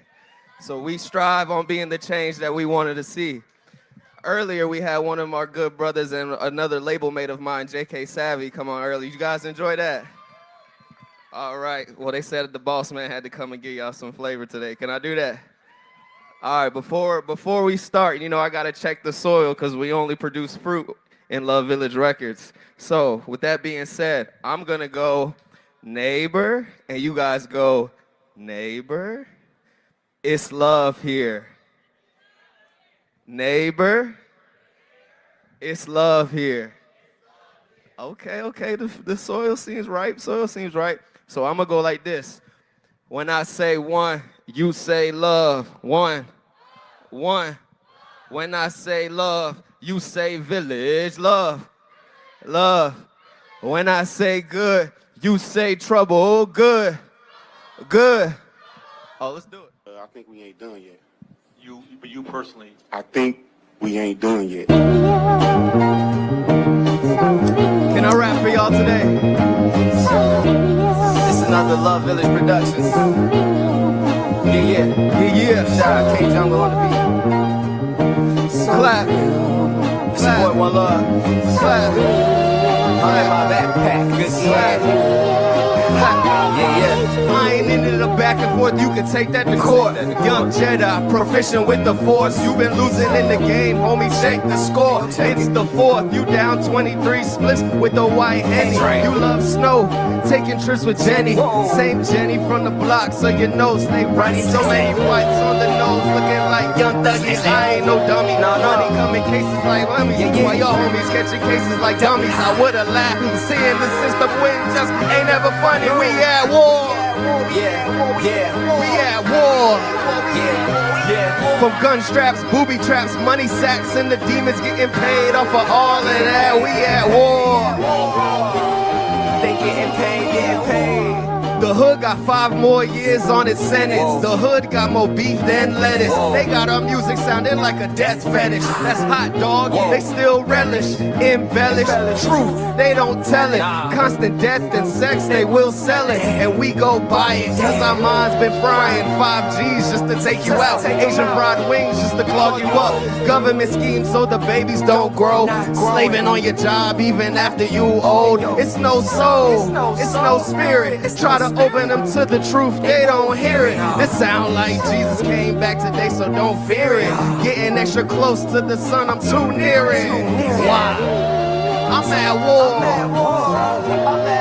at war. Let's go. Go one love, go. Okay, go Love Village, go. Okay, go good trouble, go. Okay, go John Lewis, go. Hey man, y'all make some noise for yourself, man. Okay. Oh, for this next and last track, I made a song called Immigrants. That's an ode and an honor to my parents. If you come from immigrant parents like I do, first generation, second generation, third generation, whether you from Europe, the Caribbean, or the Hispanic Isles, this song is for you. Let's do it. Would you be a musician if nobody ever heard you? Sure. Why? Because I love music. It's in my head. I can't get it out. Hey, listen. And if you rocking with me and the team, we are Love Village Records. You can find us on all social media. Yeah. If you standing up, can you bounce with me? 3, 2, 1. Let's go. Bounce.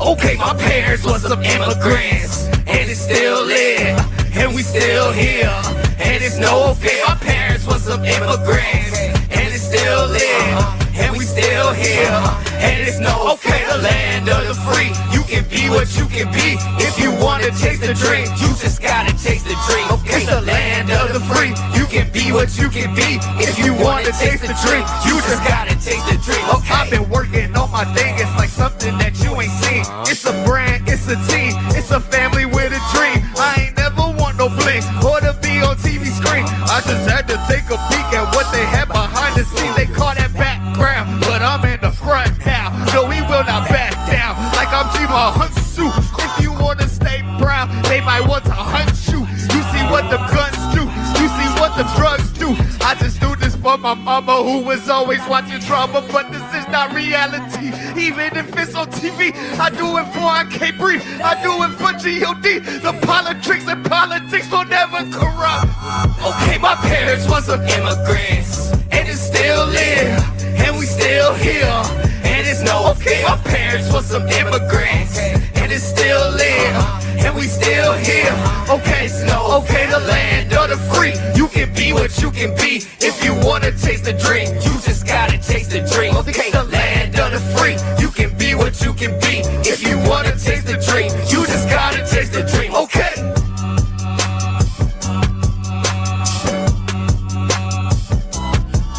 It's the land of the free. You can be what you can be. If you wanna taste the drink, you.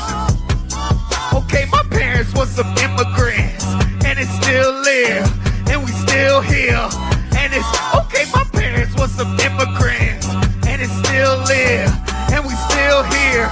And it's no fear. My name is One Love.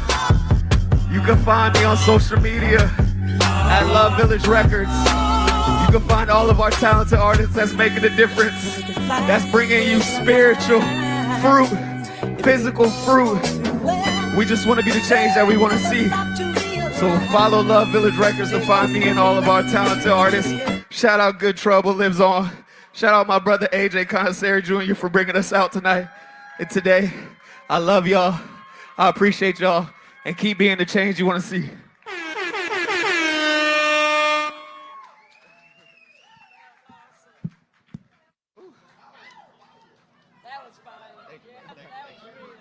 Well, you leave the mic, leave the mic.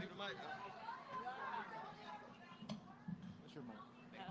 Oh, that's my mic. One love, y'all. I told you that we were going to mix it up. You're going to see Gen Z with whatever we are. But you're going to see it all represented. And I tell you, listen to One Love and that immigrant song. We know it's got to run all over this country. It's just too powerful for it not to. But I had to also bring in the James Brown moment and bring him his jacket so we could connect. We could Gen Z and whatever generation I might be. So it's our pleasure now to bring someone else up. My goodness, you're talking about a connection all across this country, Barbara. Go ahead, Barbara. I don't even know the words. Come on. Oh, my mic is dead. Okay, hold on. All right, everybody, all right. Now, when you thought you were coming here, you knew you were going to hear some speeches, right? But you didn't know you were going to hear the music like it's been turning it out. What an incredible day. So let's now bring up one of the spirits. Her leadership has transformed our struggle. When you think of joy at marches, joy and love in the movement, it is her and her partners all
yell in the camera.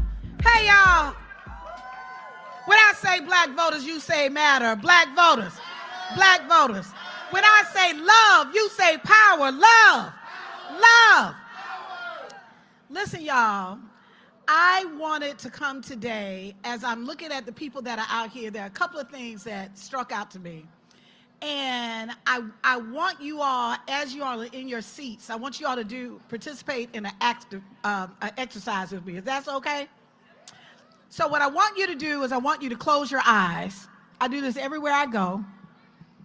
I want you to close your eyes. Wherever you are, I want you to close your eyes, clear your mind, and I want to ask you 2 questions. My first question to you is, what would this nation look like without racism? What would America look like without racism? The second question, what would this nation look like if all of God's people felt valued and respected? You ain't got to like them. You ain't got to agree with them. You ain't got to get along with them. Just respect it, that their humanity is valued and respected. Now, open your eyes. Now, I'm going to ask you this question. You all can yell it from out there. Somebody tell me something that was created that wasn't first envisioned. Nothing. There's nothing that has ever been created that wasn't first envisioned. This is the reason why I ask you all those 2 questions. The first question I ask and the second question is because if we are not imagining a new world and a new America, we will never get there. That it is up to us to imagine something greater, an America that has a place for all of us, whether we agree or not. Whether we're Democrat, Republican, Independent, Libertarian, whether we make up a party, our humanity should not be contingent upon what political party is in office. Our humanity should not be contingent based on who believes folks should be able to vote or not. That's a trick. It is a trick to undermine our humanity. And so I'm saying this because sometimes we get caught up in what is legal and what's the laws. Let me say what was legal. Slavery used to be legal. The oppression of women used to be legal. 10-year-old children working in factories was legal. If it does not serve our humanity, it is not valid. And that means that we, the people, have something to do. So all of y'all that are out there, it doesn't matter if you're 5 of you, if it's 50 of you, there's enough, or 5,000 of us. There's a couple of things we got to do. The first thing we got to do is we got to block. Say block. Block. We have to block what is happening right now. This is not a moment for cynicism. This is not a moment for us to say, well, my vote doesn't count. This is not a popularity contest. At this moment, we are at war, as our brother said. And when we are at war, we cannot leave any tool on the table. The bottom line is our children are vulnerable right now. We are seeing people rack up millions and billions of dollars right now where our children, many of our children in the state of Mississippi, 99% of the children, white and black and Hispanic, Latinos and Asians, 99% of the children are on free and reduced lunch. They're cutting the lunch program. That is not acceptable. We are spending billions on war as if we're playing games with people's lives right now. That is not acceptable. We are seeing right now that our hard money that we've worked for is being used to actually fund the coffers of those that seek to actually destroy us and diminish our voice. That is not acceptable.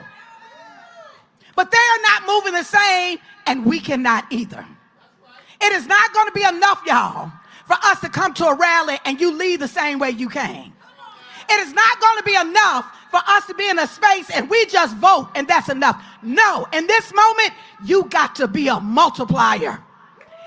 Every one of you out there, you got to be responsible. You got to see yourselves that's personally responsible for at least 100 people. I didn't say 5, I didn't say 10, I said 100. 100. And all that is, if you got 10 people that touch 10 people, how much is that? That's your 100 right there. That means that you have to find 10 organizers that will organize 10 other people. And I'm not just talking and I'm not just bringing up numbers right now. What I am saying is we are at war. But the good news is that the people are the power in this nation if we actually wake up and realize that. Every single person in here, every one of y'all that are sitting here, you've got influence. You've got influence in your churches, in your community groups, in your go out club scene, in your civic engagement, all of the spaces. This is not the moment that you can afford just to be a voter. I'm not going to come up here and talk to y'all about voting because I already know that y'all are voting. That's why you all are here. What I'm coming here is I'm coming here to affirm that you are deputized as the visionary of the America, the next America that we desire, we deserve. You can no longer continue to act like a citizen of a rogue nation that is doing everything in its power to disempower its own people. You have to be the architects of the new America, the America that we desire and that we deserve. The America that has enough space for all of us. The America that actually understands that our greatest resource is not a dollar bill. Our greatest resource is humanity. It's each and every one of our children. We got to deserve an America that we have the freedom to worship or not worship. We have the freedom to be Christian or Muslim or Hindu or don't worship at all. We have that freedom because our humanity gives us that right. It is not just about what the Constitution says. I was born in this world not knowing that a constitution existed. Because my personage, my spirit, who I am, that is the most important thing. And when you unlock that your power, you were born with it. That all of y'all out here, I'll stop with saying this. That do you know at the point, and even the children in here should know this, that at the point of conception, there are hundreds of millions of sperm cells trying to make it to one egg. Millions of them are not strong enough to make the journey. Hundreds of millions of them don't know where to go. They can't find the fallopian tubes. They don't even know which way to go. They ain't smart enough to get there. Millions of them are actually caught up and in confusion and can't find it. And when they reach the egg, and it's actually only like a couple of 100,000 that reach the egg accepts only one. So I need you to understand why I'm saying this story. Every single human being that you see, each and every one of you, at some point, I don't care what this world has tried to make you believe, but your very presence means that you are the smartest, you have been the fastest, you have been the strongest, you have been the most strategic, and you were selected. And so you have to understand the power and who you are as a person and the power in other people that you see as a person. Don't let anybody tell you that there's anything that is more precious than human life.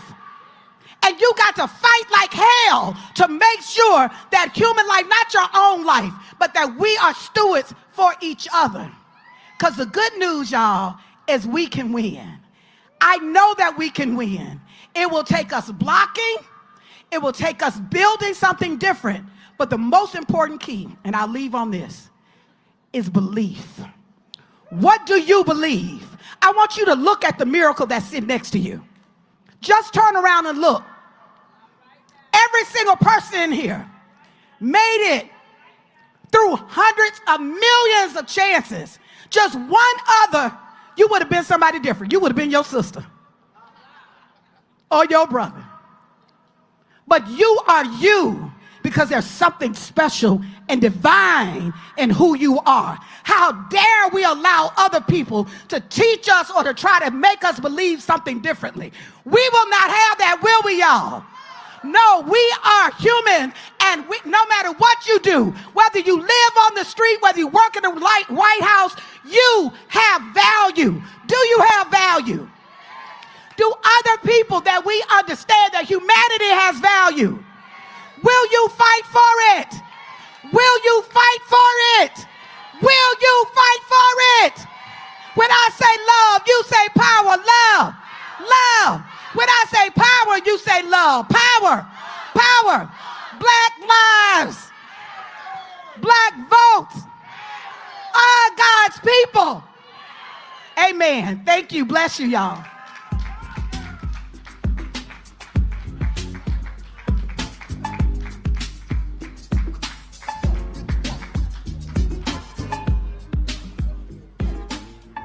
Natasha Brown, y'all.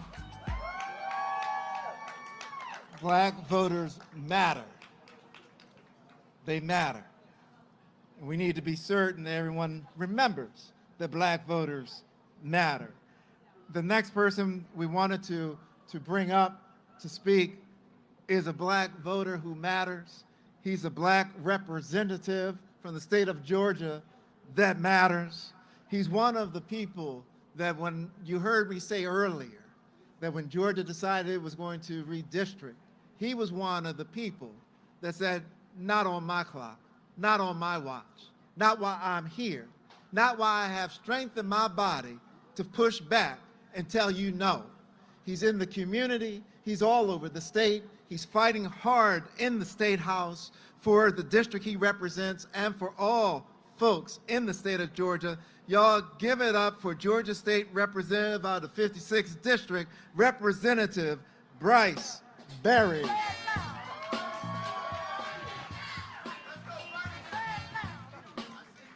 Good to see you.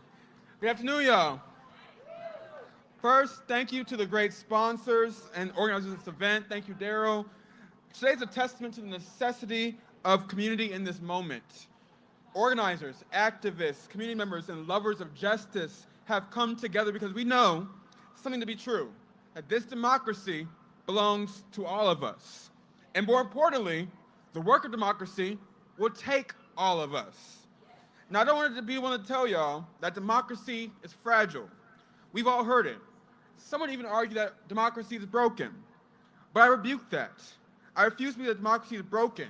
I refuse to believe that we are no longer capable of making democracy a reality for every single person in this country. Events like today remind me that there are still people willing to fight, willing to organize, and willing to believe. But before we can say democracy is fragile, we first have to define what we mean by democracy. Because democracy is about far more than casting a ballot, as important as that is. But democracy means that our vote leads to substantive changes that voters demand. Democracy means that a billionaire doesn't pay a lower tax rate than the teacher educating our children. Democracy means that when you break your arm, you don't have to worry about the hospital bill crippling your family's future. Democracy means that when a child walks into a public school, that their parents can trust that they receive the same quality of education as a child living 5 miles away. And democracy means that when working families put food on the table, they don't have to wonder whether they have enough left over for rent. And yes, democracy means electing leaders who actually believe in those principles. Democracy does not mean we ask for change, elect leaders who fight for change, and then we watch them take us backwards. Democracy means that when we elect leaders, they should be pushing us forward. And when those leaders refuse to push us forward, we have the power and the authority to push them out. So when you ask me what democracy is, my answer is simple. Democracy is our power. It is your power to create the kind of community, the kind of state, and the kind of country that we deserve. My friends, we are faced with forces, far-right forces, that simply do not share that vision. They don't see it as a problem when a teacher has to work multiple jobs just to make ends meet. They don't see it as a problem when families struggle to afford diapers and groceries and the basic necessities of life. They don't see it as a problem when women die during childbirth because of the maternal mortality crisis that they created. And because they do not see those things as a problem, they refuse to act. So what did I say earlier? When leaders refuse to act, democracy gives us the power and the responsibility to replace them, because democracy is power. But it's not power for power's sake. It is power for the powerless. Unfortunately, there are some who see power differently. They see power as protecting themselves, about protecting their political careers, about protecting those who already have the most. But they see power as drawing maps to protect politicians instead of empowering people. That is what the essence of Calais was. Calais was not just one lawsuit, it was the culmination of a strategy that has been unfolding for decades. It was the result of a long game designed to make it harder for communities to choose their representatives and easier for representatives to choose their communities. But hear me when I say this. Calais cannot become the end of our story. It cannot become the final chapter.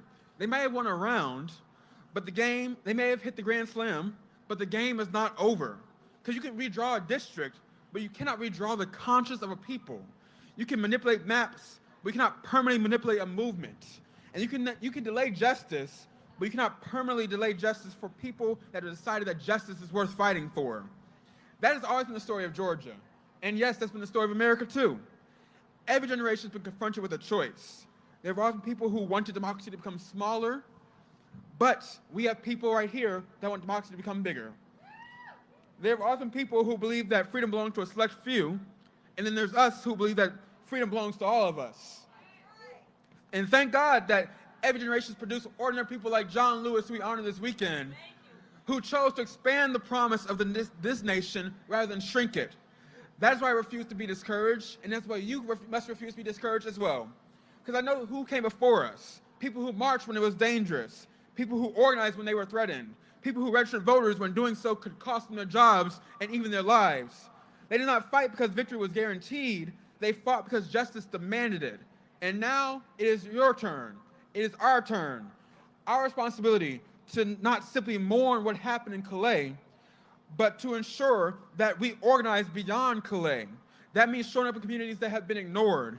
It means talking to neighbors instead of talking past them. It means registering voters, mentoring young people, holding elected officials, myself included, accountable, serving our communities long before and long after Election Day. Because democracy is not something that we practice every 2 to 4 years. Democracy is something that we practice every single day. It is practiced when a parent speaks up at a school board meeting. It is practiced when a young person decides that their voice matters. It is practiced when neighbors refuse to accept that poverty, violence, or injustice are simply inevitable. That is democracy. And let me leave you with this. Our future has already been written. We must reject the idea that cynicism is wisdom. We must reject the idea that hope is naive. Hope is not naive. Hope is a strategy. Hope is waking up every morning believing that ordinary people like you and me working together can accomplish extraordinary things. The people who changed this country before us were not superheroes. They were teachers. They were students. They were ministers. They were workers. They were mothers and fathers, sisters and brothers. They were ordinary people who simply refused to accept that things had to stay the way they were. And now it is our generation's turn. Are we the ones who will leave our children a democracy that is smaller than the one we inherited? Will we build the democracy we have always promised for them? A democracy where every child receives an excellent education, where healthcare is a right, where housing is affordable, wages are livable, and every person can retire with dignity. A democracy where every vote carries the same weight, where every community knows that they belong. A democracy that is worth fighting for, not because it protects a political party, not because it benefits one politician, but because it benefits the people.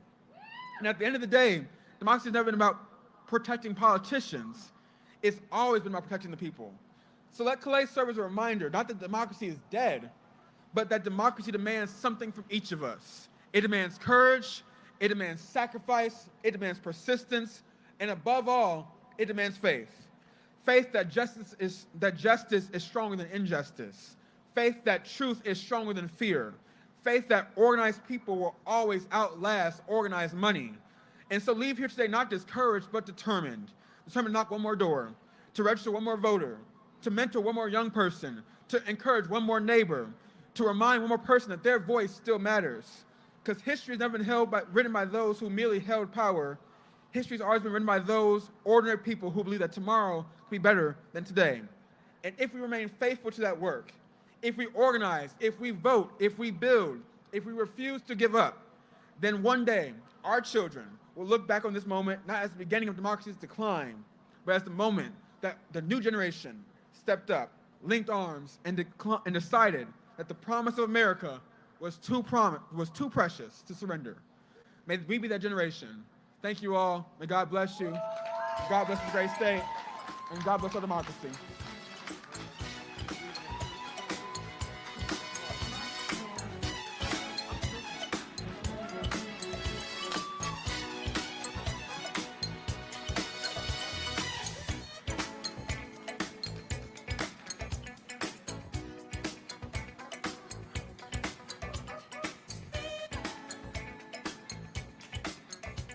I'm just grooving in the music right now for a moment.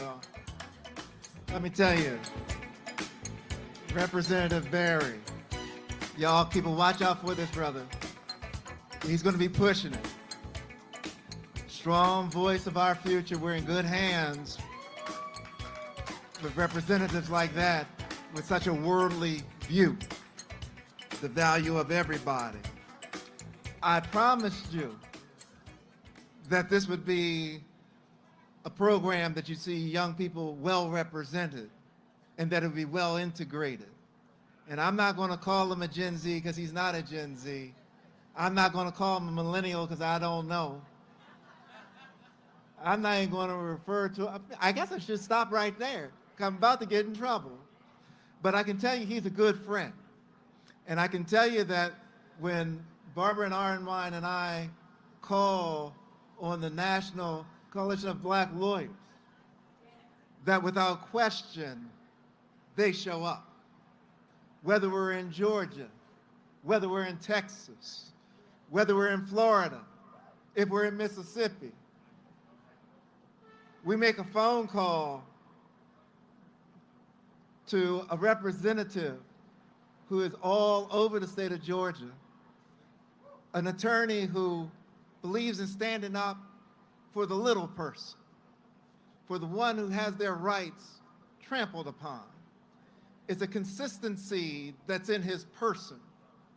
I enjoy him, and there are things I love to say about Brother Davis, but one of the things I enjoy most, and I believe Barbara enjoys most about Brother Davis, is that when we get together in person, we always have an opportunity to talk about the new books that we're reading and the new strategies that we're employing.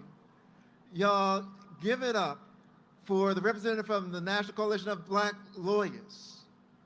Give it up for the founder and president of the Black Men's Lab here in the state of Georgia, in Atlanta, our friend, one of our attorneys, Mawuli Davis.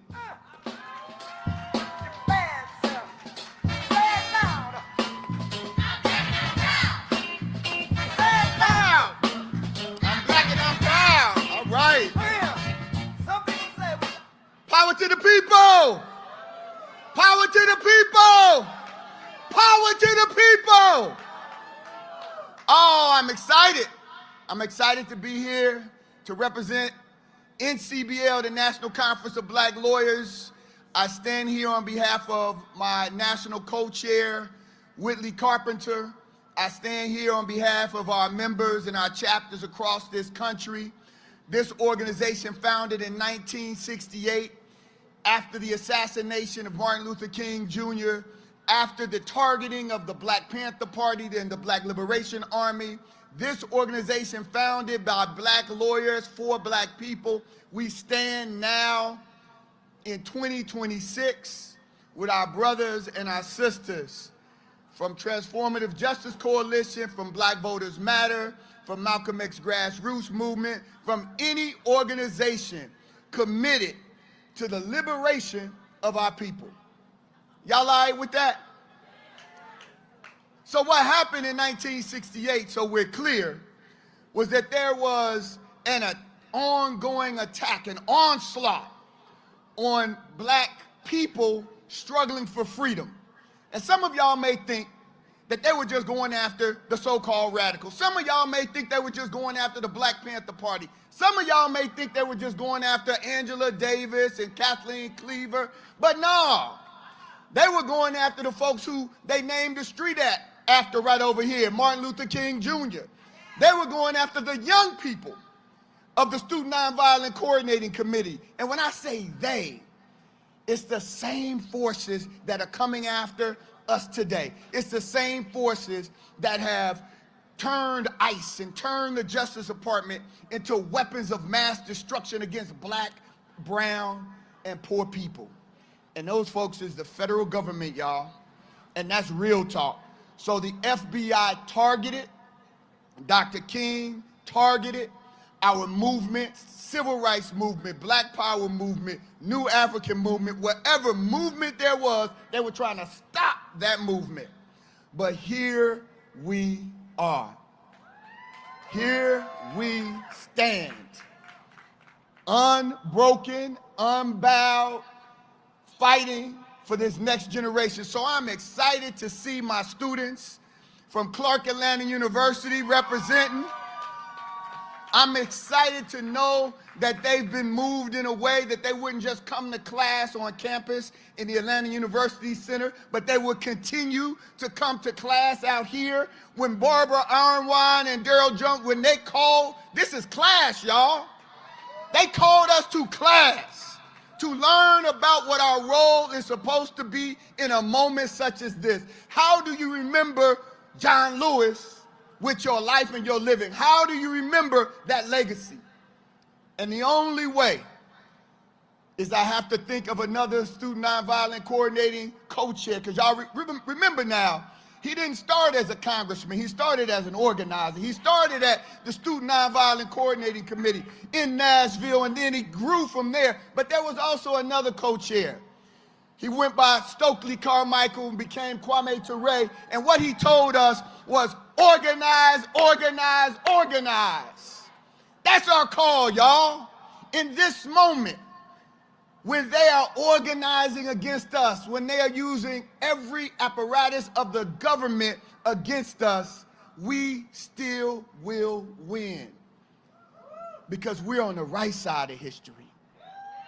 Because we are the people, the real people, not the elites, not the folks that think that they can control everything. We're the people. It reminds me, not too far from here, of a young boy who was in a school who had walked with his mama and sibling from a long way up from Dalton, Georgia. And they walked here after they were released from being enslaved. And when they walked here, they went into a boxcar. I want y'all to, can you see the boxcar, y'all? We want you to use your imagination. I want you to see this train boxcar that these children were being taught in after they were released from enslavement. And in that boxcar, there was a young Richard Wright Sr. And young Richard Wright Sr. was in that boxcar, and a general, a Union general by the name of Howard, who Howard University is named after, asked him a question. He asked him, Sister Barbara, what should we tell the folks up north about what's happening in this dirty South? He didn't actually say it like that, but y'all know this is the dirty South. He asked him, what should we tell them? And this 11 or 12-year-old boy that he didn't know his age, he stood up and he said, sir, tell them we are rising. Tell them we are rising. That young 11-year-old boy went on to Atlanta University to graduate valedictorian. That young 11-year-old boy went on to found what is now Savannah State University. That 11-year-old boy went on to Philadelphia to start Freedom Day. That 11-year-old boy went on to open up a bank. So when he said, tell them we are rising, it was in his spirit. And so I want y'all today to walk away from here with the spirit that we are rising, that no matter how they've come against us, no matter how they're attempting to roll us, Tell them we are rising. I finish with this. My mother, Marietta Davis, who grew up on the south side of Chicago in a housing project called Racine Court, moved to Atlanta about, what was it, Red? About 10, 12 years ago. And when she got to Atlanta, you know the power of black women, and you have seen it on display today. But my mother at the time was 78 years old, and she did something that I was not expecting, y'all. She started acting in plays. She just started acting. And so she was rehearsing for the play, and it was time for the play to be shown and produced. And she told me, son, we've rehearsed for months. Now the show must go on, and all I need you to do is buy this ticket. I said, oh, no problem. So I, of course, forgot. As I was preparing for my next trial, I forgot. And my mom called me and said, did you get your ticket? And I said, nah, I'm sorry, Ma, I didn't get the ticket. She said, okay, get it tomorrow, sweetheart. Real sweet, real sweet. The next day, she calls me up, asks me the question, son, did you get your ticket?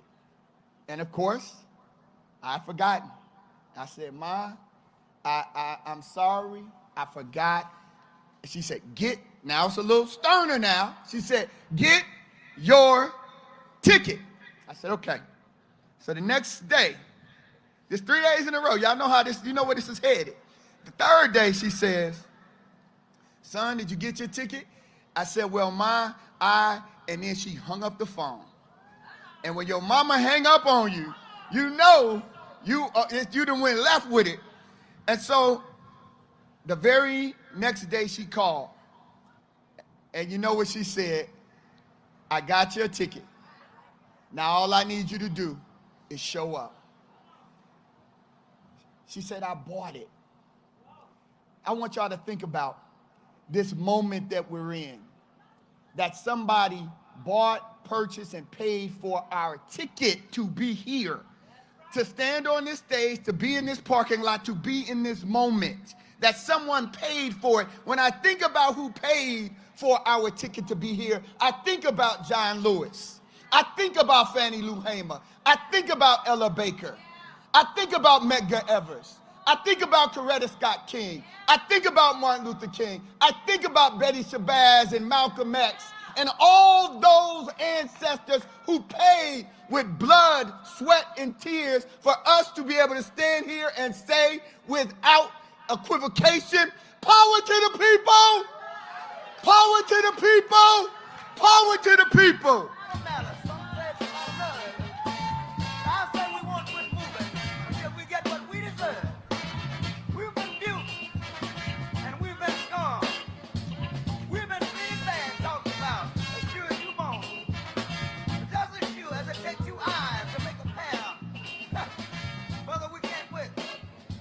All right, y'all. Y'all heard it from one of America's best. And I say that, let me tell you, he's the divine non-family member of Kappa Alpha Psi. He's one of my favorite Kappas. He's one of my favorite people. He's one of my favorite attorneys with Mavuli Davis. He's just out there, y'all. He's in the fight, and he really means it. We want to bring up our next speaker. Barbara, you want to bring up our next speaker? Because we got all communities covered here. Yes. Most people don't know that 1 out of every 5 Americans has a disability. And people don't realize that Curtis Yarvin and all of these tech bros who follow him, Steve Bannon, Elon Musk, yeah, I know, Peter Thiel, J.D. Vance, that one of their fundamental beliefs is that they have an absolute hatred, it appears, for people who have disabilities. And we're seeing it seeping into the legal decisions by courts, where they're now turning their back on Section 208 of the Voting Rights Act that assures protections for people with disabilities. Folks, this battle is broad. This battle is ugly, but the beauty is that we got some hell of fighters. And you've heard from a lot of them today, and that's why you're here, because you're one of them. But I want to bring up somebody who has been redefining disability rights.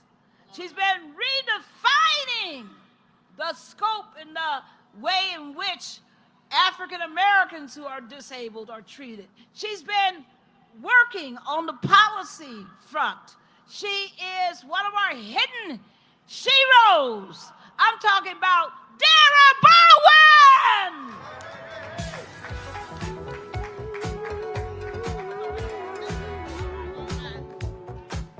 Woo! Woo, woo, woo! All right now. Gotta have joy. That's right, baby. You ain't taking our joy. Thank you, DJ. Thank you. Thank you, Barbara. And thank you to everyone out here. Peace and blessings. My name is Dara Baldwin, and I hail from Washington, D.C. D.C. stay hood. D.C. stay hood. D.C. stay hood. And free D.C. Why? Because we now have 5,000 armed troops in Washington, D.C. Let that sit with you. And on June 16th, the week of that man's birthday, where there were white nationalists in our city for a stupid fight, we also celebrated Juneteenth that week. But also DC had its first primary for a new mayor in over 12 years. And I want to let you know, I'm a proud member of Free DC's advisory board and one of the founding members. And we were out there protecting our polls and our distribution centers where absentee ballots had to go in. Why? Because we are the first place in the United States that had to vote with armed soldiers around those places. And in November, we will be doing the same. And this does cover disabilities, because if you are a person with a disability, you usually use absentee ballot. You usually want to roll up and have your ballot brought out to you outside, right? In your wheelchair, on your walker. DC has some of the best voting rights in the country because of this. But we have armed soldiers. And when I say armed, they have rifles and 9mm guns on their hips. They were in sections of 6 and 10 at the ballots and at the polls. So I want that to sink into you. So those of you out here who have the right to vote, because we are not a state, so our vote really doesn't count, but we go out and vote anyway because we do have to have a mayor and a city council. So I just wanted to say that. And let me say it again. 5,000 armed troops, and there are more coming. And if your governor is sending them to DC, you need to tell them to bring them home and stop sending them to these places. All right, now let me talk to you about the ADA, the Americans with Disabilities Act. It is July, and it is what? Disability Pride Month. So when I say disability, you say pride. Disability. Disability. Disability. My sister here is right. It is a horrible, horrible time for disabled people in this country, for this administration. They just recently, on June 18th, reneged a memo from the Department of Justice to say that people with disabilities can be institutionalized. And if you know anything about the ADA, it is not about sidewalks and ramps. It is a civil right. 1990, so you understand and know, July 26th, it'll be the 36th anniversary. This is the first time that disabled people had the right to vote. Let that sink in. Not till 1990. So when white women celebrate, oh, women got the right to vote, that's not true. Only white women got the right to vote. Black women did not, indigenous women did not, other brown women did not, and disabled women did not. Not until 1990.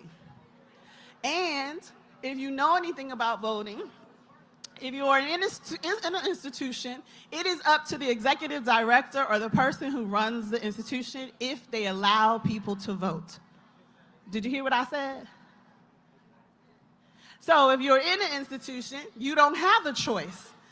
They don't even do absentee ballot. It's up to the director.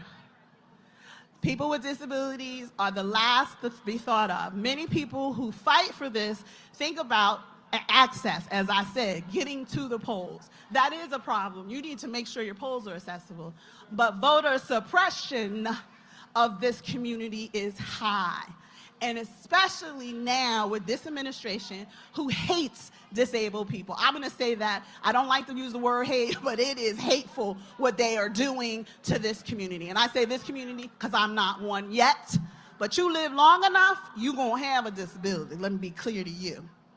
So the other part too that people don't know is that if you are committed or have a mental health diagnosis, or if you have someone who is your guardian and over your life, you are not allowed to vote in about 27 states in this country. Let me say that again. If you have a mental health diagnosis and are committed into an institution, and even if you aren't, but it's there on the books, and if you have a severe, developmental disability, there are states that say you do not have the right to vote. So this is stopping many people from voting, especially who do you think those people look like? Me, black and brown folks at a higher level are institutionalized across this country. I will say the memo that was pulled from a Supreme Court case called Olmstead v. Lois Curtis. Do not forget her name. Lois Curtis is a black woman. Guess where she's from? Right here, the Peach State. She was a Georgia Peach, God rest her soul. And she fought to get out of an institution and use the ADA, the Americans with Disabilities Act. And that rule was pulled and said, what that said was, you can't institutionalize me if I don't want to be institutionalized. And so you have to let people out. States have to get people out. And we were winning across the country, but now this administration has said, you don't have to do that, states. You can keep those people in institutions. And what does that do? It brings down the number, of people who can vote, of people who can live in the public. So I just want you to understand and know that. And I am so grateful and thankful to Transformative Justice Coalition, Black Voters Matter, the Black Women's Roundtable, Rainbow Coalition, God rest his soul, Jesse Jackson, who had a disability. And he worked on this towards the beginning of his life, all the time, but especially towards the end of his life. Even John Lewis, thank God for him. When the Americans with Disabilities Act was signed, he was right there. He always pushed to make sure disabled folks were voting, make sure that they had the access. He set up these processes. We talked about election protection. 866 Our Vote is accessible. It is fully accessible, yes, because we worked on that with Barbara. But understand and know, when you're out here fighting, we all fight for everybody. Black and brown disabled and indigenous disabled people are harmed at a higher rate, and their ability to vote has been decimated in this administration. But we will not allow that to happen. So thank you for coming out. Thank you for listening to me. I have to do one plug. I am now an author. I wrote a book, so please go out there and read it. To Be a Problem. To be a problem. To be a problem. That comes from W.E. Du Bois. When he came down here to the South to talk to y'all about racism, y'all call him a problem. That's what I am to the disability rights community. I am a problem. I love being a problem. It's part of causing good trouble.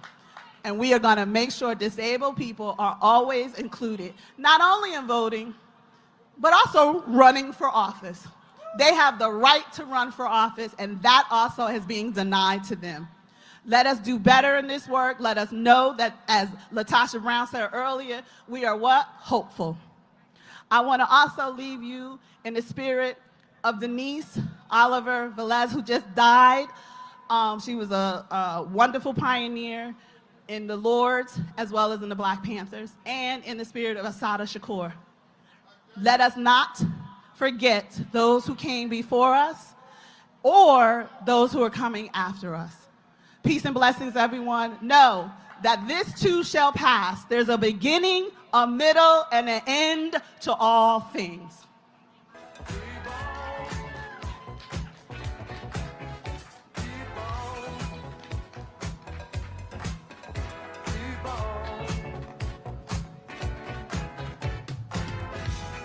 Step into you reach higher ground.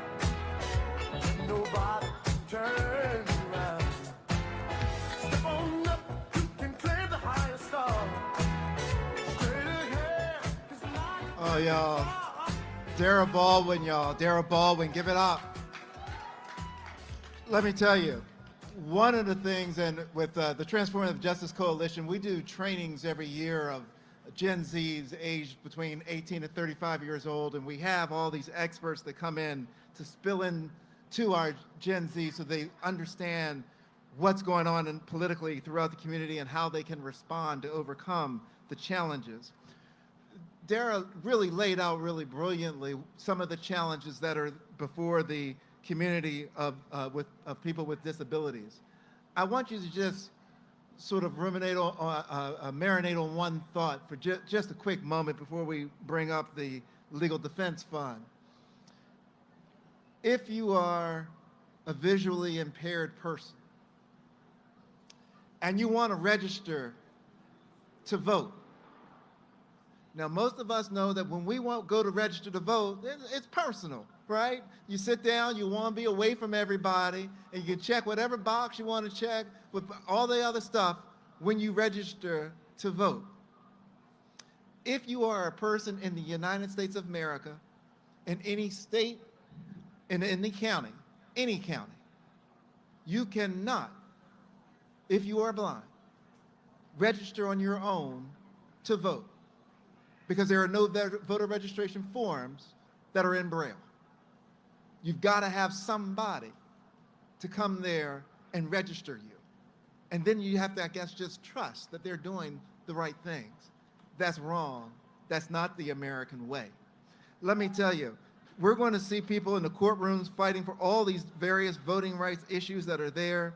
We're so excited to bring up a representative from the LDF, from the Legal Defense Fund, in the person of Trey Murphy, who is the Director of Community Organizing for the Legal Defense Fund here in Georgia. Y'all give it up for Trey Murphy. Trey. Yes. Let me see you move. Come on. Ooh, we like a little theme music. Come on, give it up for the DJ. Good afternoon, ATL. Where y'all at? I'm a call and response type of guy. First and foremost, thank you to Barbara and the Transformative Justice Coalition for putting on this powerful, this critical, this exciting event at this particular moment in history. I first cannot talk about honoring John Lewis without also talking about honoring one of his closest mentors, Ella Baker. Ella Baker oftentimes reminded us that all we gotta do is give light and the people will find its way.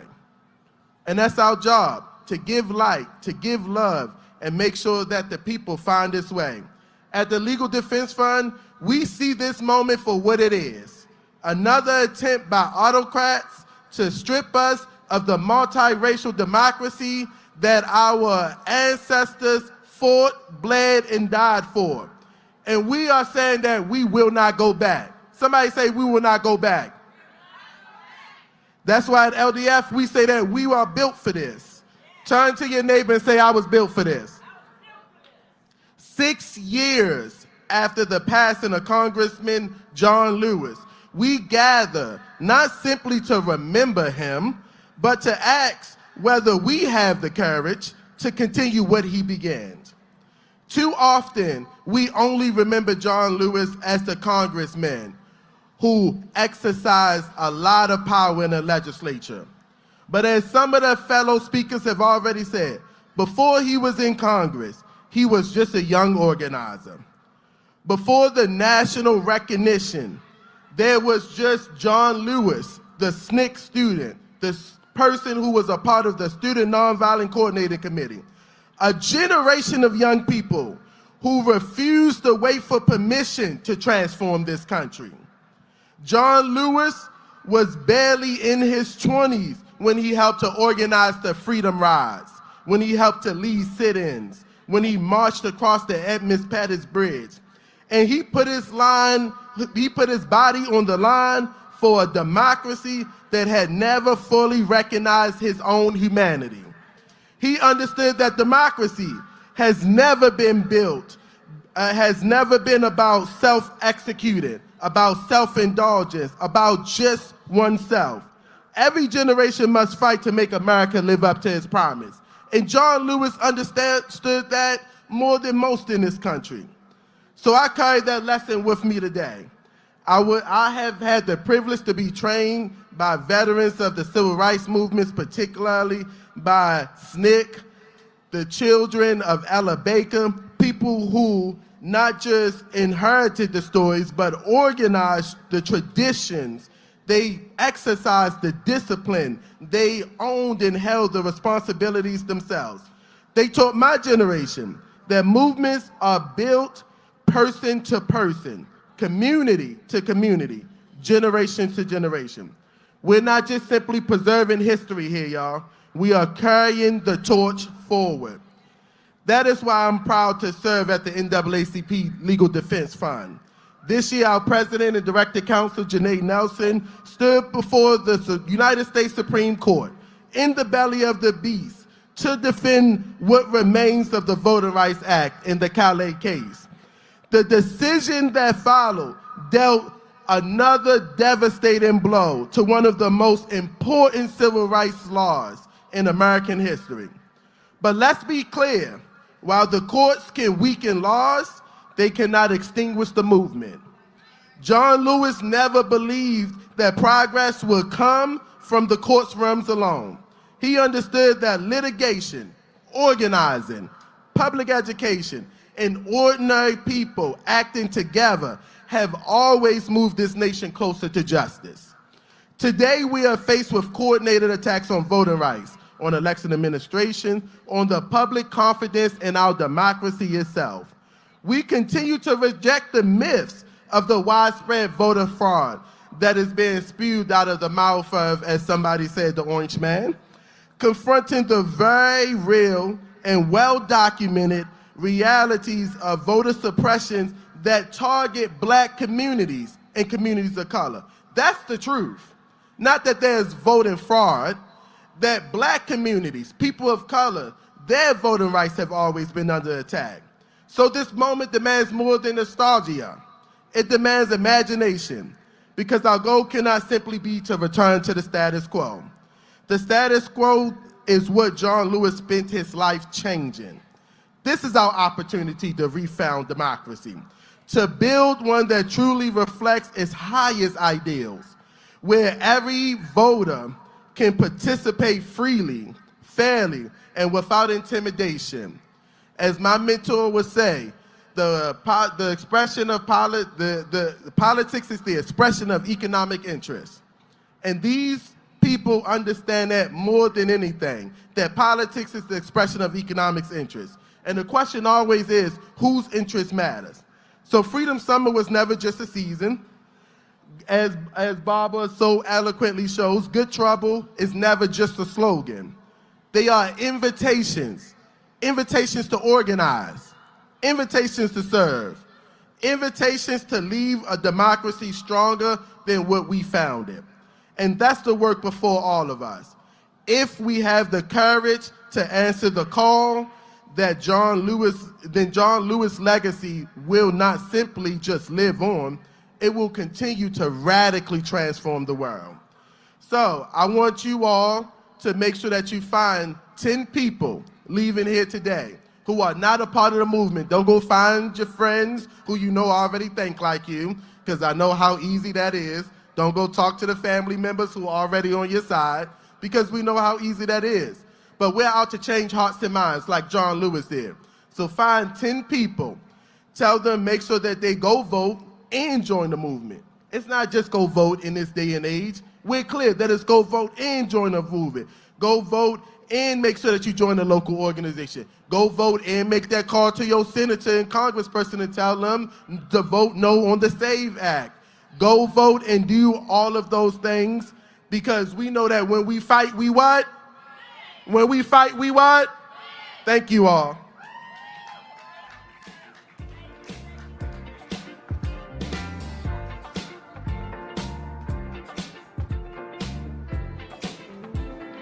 All right, everyone, you are an amazing audience. Just thank you, thank you, thank you for all. We are bringing up now, we're heading towards the end of our program, and we're bringing up our final speakers.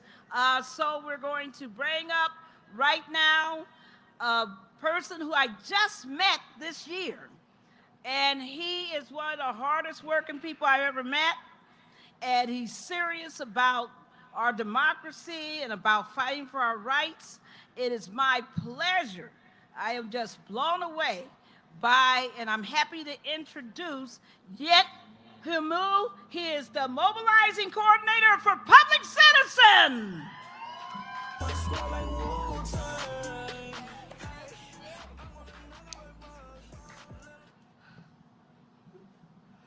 Hello, Atlanta. My name is A.M.E. and I'm with Public Citizen. 6 years ago, Congressman John Lewis left us with a charge to get into good trouble, necessary trouble.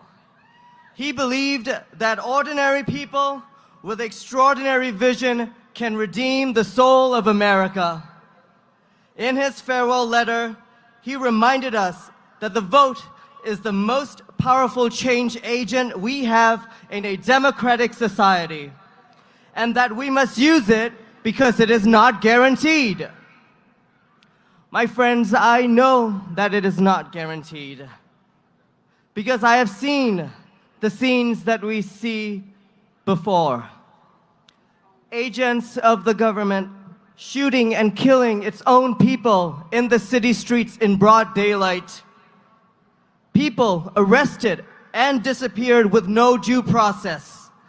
Companies and corporations paying obscene amounts of money to politicians in exchange for lucrative government contracts. Elections canceled, votes postponed, the full weight of the government brought down to influence and suppress the vote. See, Atlanta, the things that I just listed, these were the same things that happened in the country that I was born some 8,000 miles away. Conditions that caused my parents to make the decision to come to America for the promise of American democracy. Our country here is a country of immigrants and laws.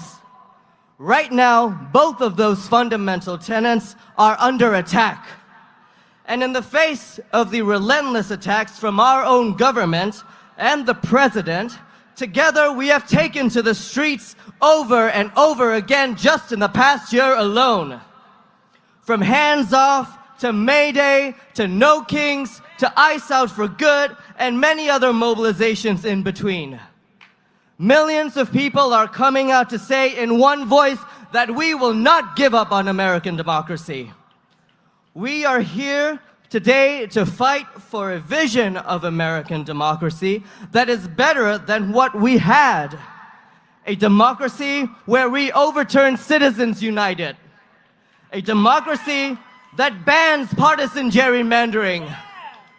A democracy that protects the fundamental right to vote for all Americans, no matter the color of your skin or the language that you speak.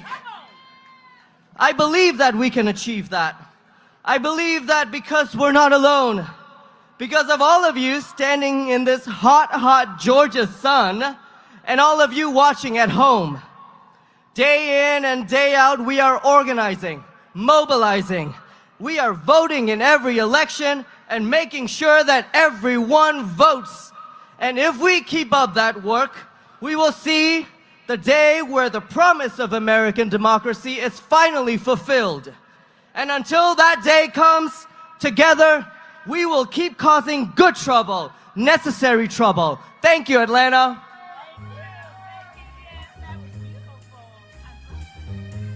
Thank you, Yet. And before I bring up our next speaker, I want to have all the TJC alumni who can come to the stage to please come. All the TJC alumni who can come to the stage, please come. Marcus Arbery, if you will also please join us at the stage as we wind down our program. Let me introduce our next speaker. Everybody knows I spent 26 years of my life being the president of the Lawyers Committee for Civil Rights Under Law. While there, we created the 1-866-R-VOTE election protection hotline and created the whole totality of election protection. It is my joy to bring up the current coordinator for election protection, and he is just so wonderful to have here the Lawyers Committee for Civil Rights Under Law, Nicholas Goddard. Hey, Nicholas.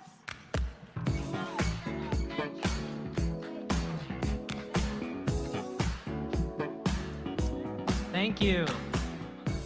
Good afternoon, Atlanta. My name is Nicholas Gothard with the Lawyers Committee for Civil Rights Under Law. In the summer of 1963, President John F. Kennedy assembled 244 lawyers in the East Wing of the White House. He urged them to expand the fight for civil rights beyond the streets and into the courts. Out of this meeting, the Lawyers Committee for Civil Rights Under Law was formed. More than 60 years later, we find ourselves in a harrowing time for our democracy. The Supreme Court's decision in Louisiana v. Calais gutted a key part of the Voting Rights Act that legal advocates like the Lawyers Committee have used for decades to defend Black representation. Now, states across the country are moving to decimate districts that have given Black communities a voice in their government. And we know it won't stop with one state, it won't stop with one government, and we must fight back. The Lawyers Committee, under the leadership of Barbara Arnwine, was a founding member of election protection in 2001 precisely to fight against both the acute and the chronic challenges our democracy faces. Key in this effort is the nonpartisan election protection hotline, 866-OUR-VOTE, where any voter in any state with any question or problem can get voter information year-round. Staffed by trained volunteers, election protection is standing by and standing up for our right to vote. But we can't do it alone. It is incumbent on all of us to protect the votes of our communities. I'm asking you today, if you're here in Atlanta, if you're watching at home, to join election protection. Volunteer at a voting location with us. Share the hotline number in your churches and in your communities, and help your community know their rights going into the November elections. This moment requires us all to act, and not just us, but we must activate our neighbors and our loved ones to join hands with us in the defense of voting rights across the country. Because our freedom to vote is our freedom to lower the cost of living. Our freedom to vote is our freedom to live in a safe and just community. And our freedom to vote is our freedom for a fair and equitable education for our children. We must mobilize across Georgia and across the country. We must mobilize in the courts, we must mobilize in the streets, and we must mobilize at the polls this November. Thank you so much for joining us in the fight to protect the vote. we're asking you to join election protection this year and to get in some good trouble together. Thank you.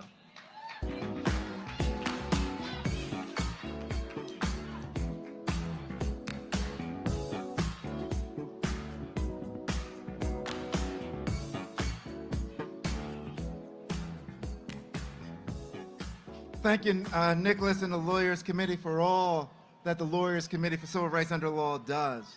You know, as we're turning the stretch, heading toward home on this program, we got to bring back to Georgia on your mind. We got to remind you that Georgia, Georgia, Georgia needs to vote, and how proud we are of how Georgia pushed back during that redistricting battle.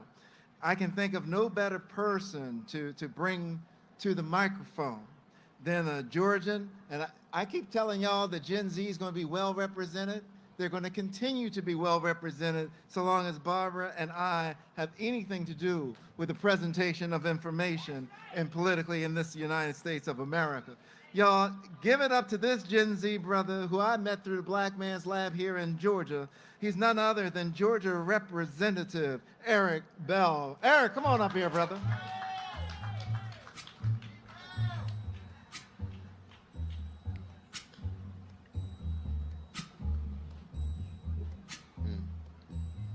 Good afternoon, everyone. Power to the people. Power to the people. Power to the people. So John Lewis taught us how to get into good trouble. And good trouble is challenging segregation. Good trouble marches across the Edmund-Peterson Bridge. Good trouble sits in at lunch counters. Good trouble registers voters. And good trouble challenges America. But every generation has its own bridge to cross. Every generation has its own battle to fight. And every generation has its own definition of courage. The trouble John Lewis needed in 1965 cannot be the only trouble that we bring today, because the battlefield has changed. The opposition has evolved. And while good trouble remains necessary, today we must call for something even greater. So the message comes from Bishop Augustine himself that inspired me and us to all fight on the ice. People often say, I'll do it when hell freezes over. That means never. It means impossible. It means hopeless. But history has always begun when people fought anyway. When slavery looked permanent, people fought on the ice. When segregation looked permanent, people fought on the ice. When women couldn't vote, sisters fought on the ice. When justice looked impossible, everyone fought on the ice. And now it's our turn. John Lewis gave us good trouble. Now we must create trouble that represents the moment that we are in now.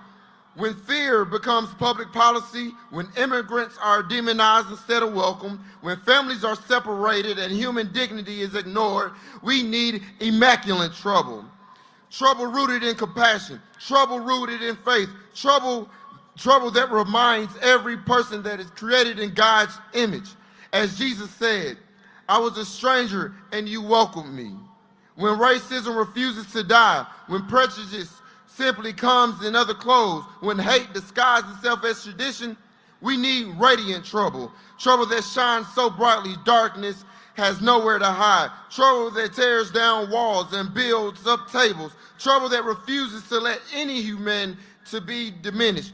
And authoritarianism, when disguised as patriotism, when democracy is weakened, when truth is traded as propaganda, we need excellent trouble. Trouble disciplined enough to defend liberty. Trouble courageous enough to speak the truth. Trouble wise enough to protect democracy before it disappears. When nation chooses bombs over dialogue. When children learn war before they learn peace. When violence becomes normal, we need wonderful trouble. The kind of trouble that Jesus called blessed. The blessed are the peacemakers, not because peace is easy, but because peace requires courage. When bigotry attempts to divide us, when hatred tells us we belong, when hatred tells us who belongs and who does not, we need beautiful trouble. Trouble that sees people before politics, Neighbors before labels, love before fear. When poverty steals dreams, when opportunity depends on your zip code, when children inherit struggle instead of possibility, we need prosperous trouble. Trouble that creates jobs, build businesses, open schools, develop neighborhoods, creates wealth instead of simply taking it away. When mediocrity becomes acceptable, when excellence becomes mocked, when young people are told to shrink instead of soar, we need exquisite trouble. Trouble that demands our best. Trouble that refuses to be average. Trouble that believes greatness is our responsibility and integrity is not for sale. When character becomes negotiable, when convenience becomes conviction, we need impeccable trouble. Trouble that cleans hands, clears hearts, stands strong in unwavering principles. When cynicism says nothing can change, when critiques laugh at visionaries, when impossible becomes popular opinion, we need astonishing trouble, the kind that moves faith, mountains, and the kind of courage that changes history, the kind of leadership that leaves generations wondering, how did we get here? And when ordinary people are called to do extraordinary things, when the world says sit down, and when fear says be quiet, when power says bow, we need brilliant trouble. Brilliant enough to imagine a better world, brilliant enough to solve problems no one else can touch, brilliant enough to leave a nation better than we found it. The Bible tells us that 3 young men, Shadrach, Meshach, and Abednego, if you grew up where I'm from, he might be a bad Negro, but because everyone has not bowed, he stood. When everyone surrendered, he stood steadfast. When the king heated the furnace 7 times hotter than ever, yet declared, our God is able to deliver us. But even if he is not, we will not bow.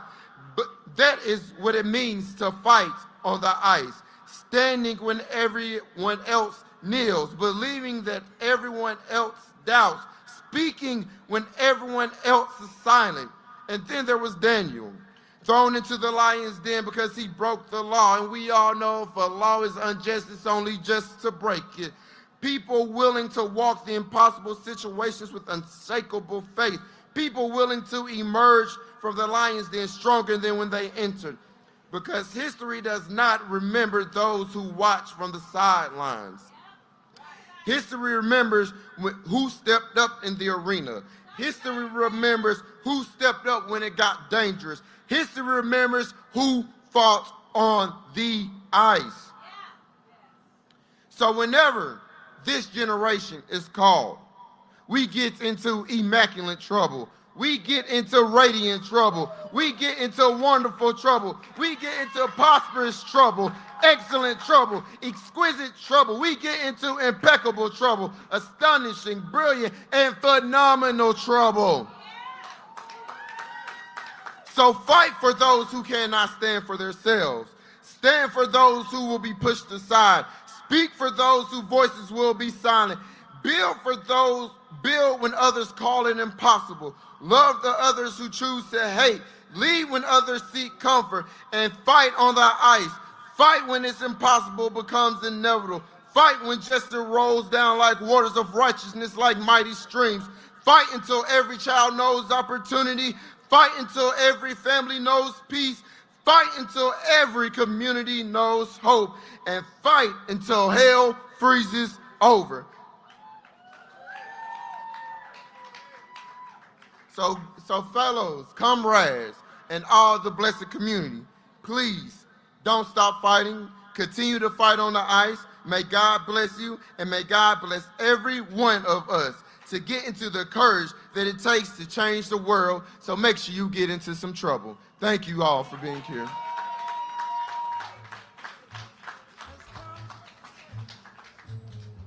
And the land is dark, and the moon is the only light we'll see.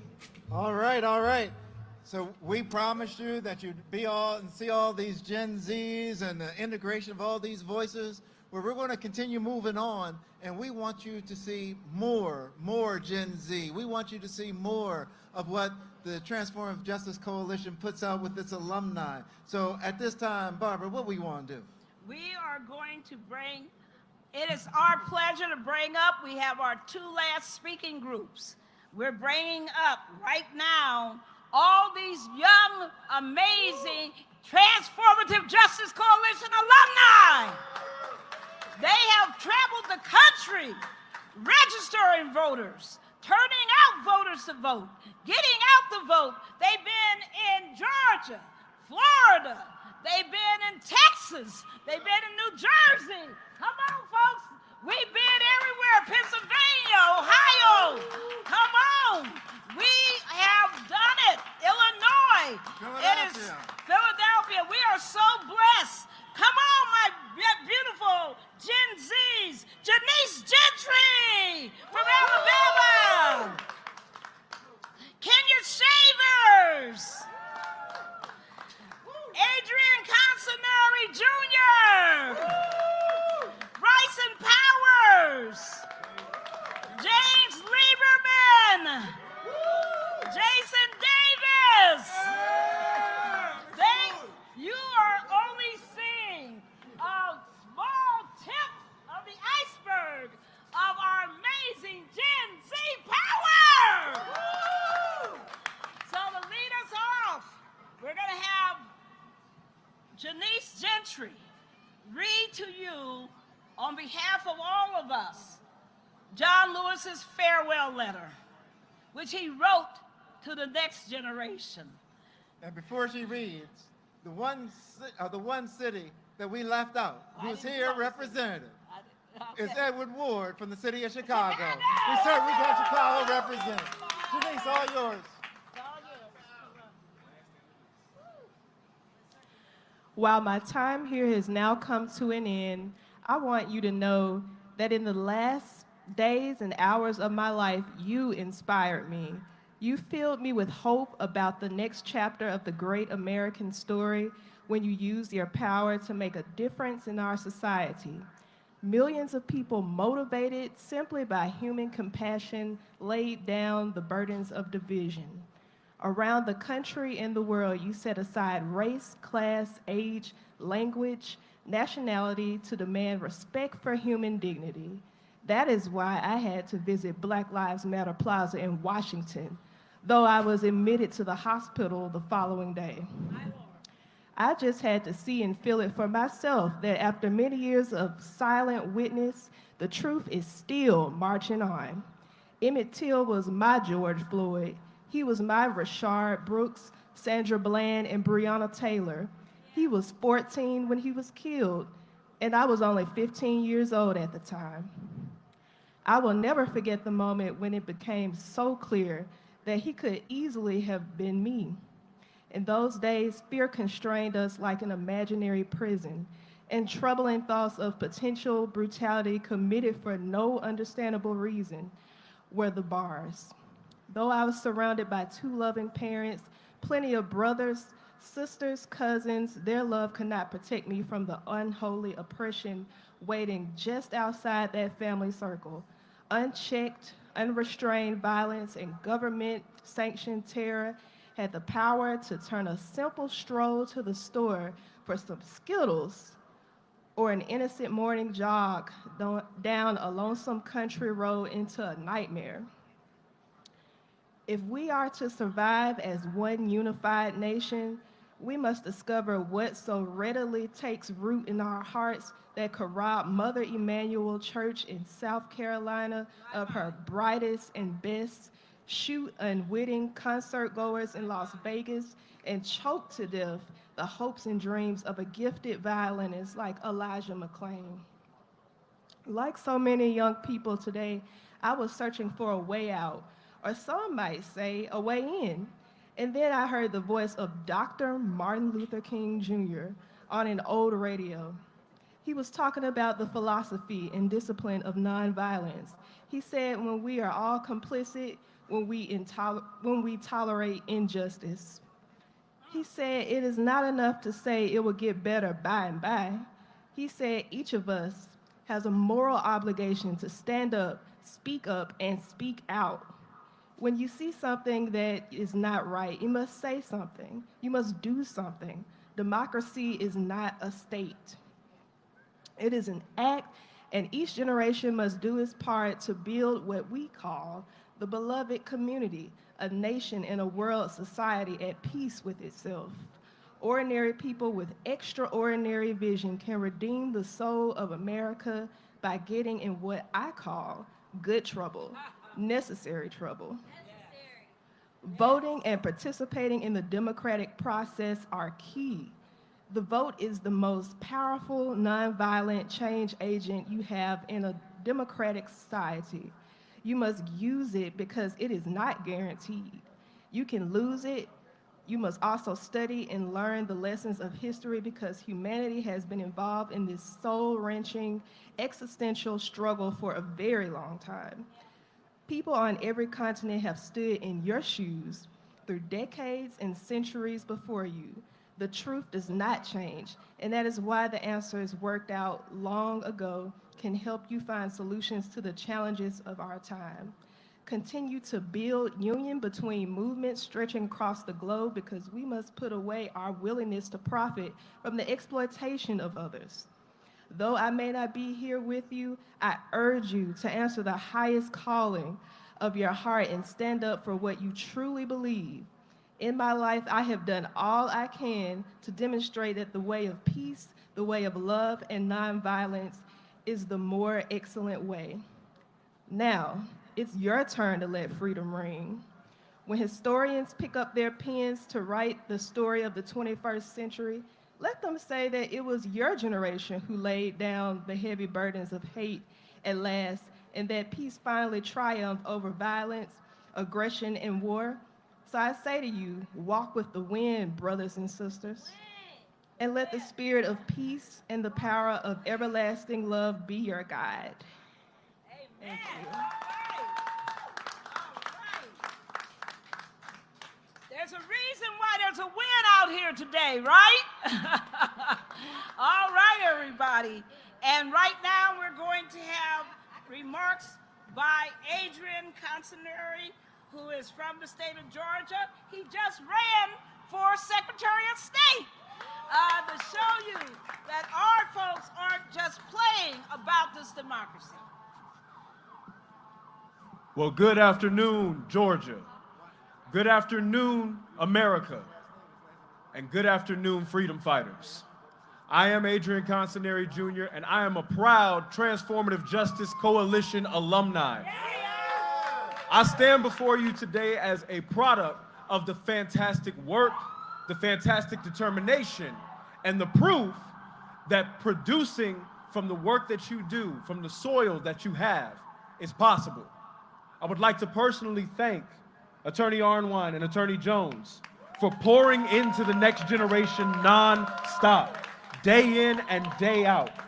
It is because of the work that you do that the next generation can safely take the baton. I would like to brag a little bit about the folks that you see behind me. You see, we're all from across this entire nation. We go forward in every single community, making sure that voices are heard, making sure that voices are amplified, that people know how to fight back, and that they know exactly who their enemy is. But at the same time as us going forward and doing the fight, we know how to encourage one another. We know how to uplift each other, and we know how to make that change necessary. But that calls for something, and it's a great equation that has always equaled good trouble. It is a great equation that has always equaled freedom, but that means that it must take the sacrifice of comfort. It must take the sacrifice of our own content and being in the places that genuinely do not benefit us in any capacity. So we stand before you, ready to take the stand to be different. So moving forward, I would like to say to our ancestors who are no longer with us, thank you. Thank you for the work. Thank you for the sacrifice. Thank you for what you have done for us. To the generation that is still here with us, that has seen the fight, that has seen the struggle, and has seen the change, we thank you for still fighting with us. We thank you for still being there. And to the generation that is ready to take the baton, tomorrow is today. Next week is now. There is no reason for us to sit idly by any longer. We must move forward, we must act, and we must make good trouble always and forever. Thank you, TJC. And you'll hear from Edward Ward, who will also introduce Ahmaud Arbery. I'm sorry, who will also introduce the father of Ahmaud Arbery, Mr. Marcus Arbery. Thank you. And as we stand here, this is not just a call for all of us. This is also a clarion call for the Gen Z and millennial faith leaders. See, we're not merely called to preach the gospel from a pulpit. We are called to embody the gospel to the world. The message of Jesus Christ was never intended to be confined to Sunday mornings or limited to the walls of a sanctuary. The gospel is living, active, and transformative. It calls us to more than sermons. It calls us to action. When Jesus walked the earth, he didn't simply preach about love. He loved the outcast. He didn't simply teach about mercy. He extended mercy to those whom society had rejected. He didn't simply speak of justice. He confronted oppression, challenged hypocrisy, defended the vulnerable, and proclaimed freedom to the captive. If we are to follow Christ, we must do the same. The church cannot be satisfied with proclaiming salvation while remaining silent in the face of suffering. We cannot preach about God's love while ignoring our neighbor's pain. We can't teach mercy without holding compassion and withholding compassion. We cannot celebrate righteousness while turning away from injustice. The gospel compels us to move beyond our comfort zones and become visible expressions of God's heart in our communities. Micah 6:8 reminds us to do what the Lord requires us to do, which is to do justice, to love mercy, and walk humbly with our God. And they are not separate from the gospel. They are evidence that the gospel is alive within us. Justice is love applied to systems. Mercy is love extended to people. Humility is love surrendered to God. And part of that living out of the calling means being willing to get into what John Lewis called good trouble. Good trouble is the holy discomfort of standing where Christ would stand. It is the courage to challenge injustice when silence would be easier. It is the willingness to disrupt systems that devalue human life, confront policies that harm the vulnerable, and speak truth when others choose convenience over conviction. John Lewis understood that faith cannot remain passive in the presence of injustice. He walked across bridges, faced violence, endured hatred, and risked his own safety because he believed that the moral arc of history only bends toward justice when people of conscience are willing to act. For people of faith, getting into good trouble is not rebellion for rebellion's sake. It is the obedience to the command of Christ to love our neighbor and seek justice for those who are oppressed. To this generation of pastors and ministers, especially Gen Z faith leaders, this moment belongs to you. You have not been called merely to inherit pulpits. You have been called to carry prophetic mantles. Yours is a generation uniquely positioned to bridge the sanctuary and the streets, to speak truth in a digital age, to challenge injustice with courage, and to demonstrate the radical love of Christ in a world hungry for authenticity. Your time is now. You cannot stand behind the pulpit and proclaim the works of Christ if you refuse to get into the streets. Now is your time. Now is your time. Now is your time. I now bring to you the father of one of our fallen but not forgotten, the Honorable Marcus Arbery.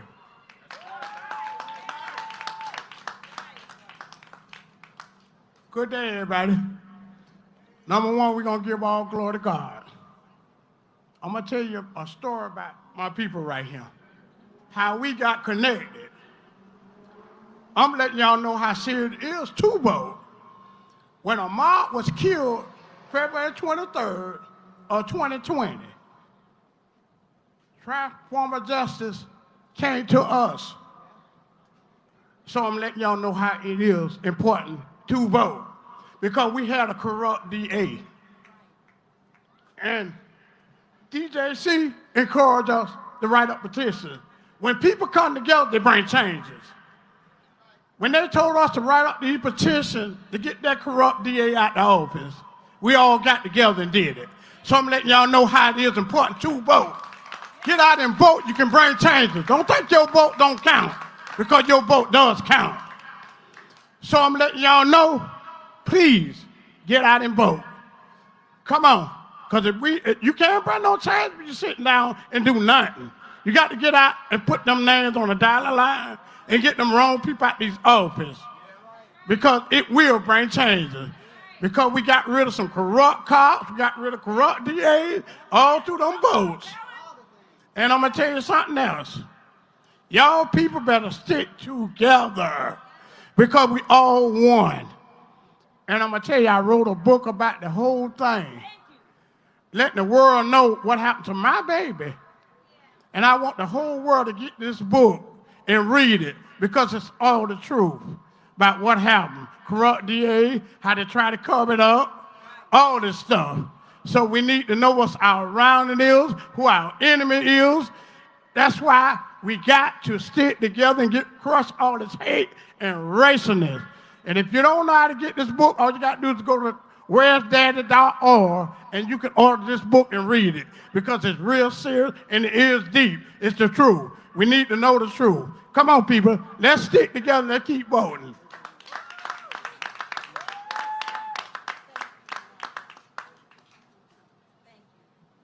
Thank you so much, Marcus, for those words. Thank you for being who you are. You know, when someone has gone through a tragedy like the Arbery family, where they've had their loved one hunted down and killed for no reason other than the color of their skin, they could easily withdraw and just withdraw from society and just leave it alone. That is not what the Arbery family did. They came together and they said, we will show the power of voting. We will show the power of love over the hate that we have now experienced. So we're very appreciative of you, Margaret. It wasn't just Brunswick, Georgia. It wasn't just the county that they're in. It wasn't just Georgia, but it has been the United States of America and internationally that has been inspired by the actions of the Arbery family. So I want to thank you, Marcus, for all that you're doing, all that you've done, and all that you will do. I also want to thank all of the members of the committee that has put all of this together. I certainly want to thank Dewana Thompson, who is here. Dewana, thank you so much. I want to thank Emil Washington, who's also working with Dewana and putting this on. Thank you, thank you, thank you so much, Emil. I want to thank Black Voters Matters, who've been with us putting this matter on. Come on, Barbara. We want to thank Janita Dawkins! Where are you, Janita? Come on, no, Janita, come on, stand up. She's out there, right there at the booth for TJC. We love you, Janita. Thank you. We want to thank Indivisible. We want to thank DFAD, Declaration for American Democracy.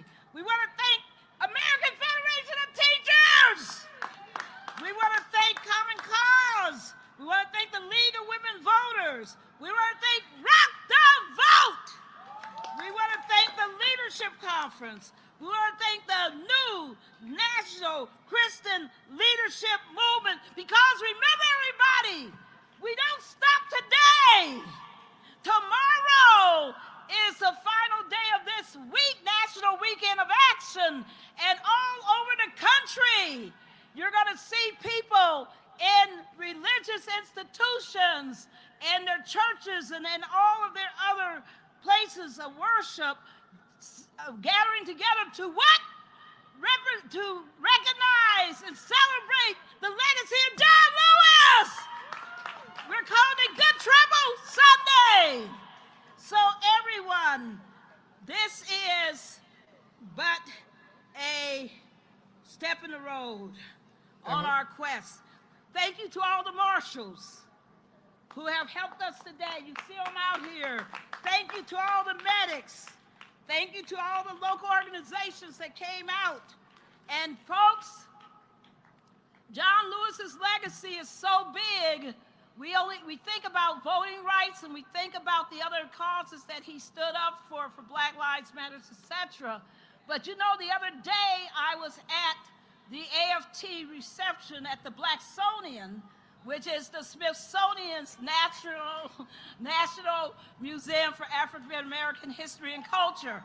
And folks, that museum wouldn't exist without John Lewis. That's one of the national treasures that people don't even know that he was part of.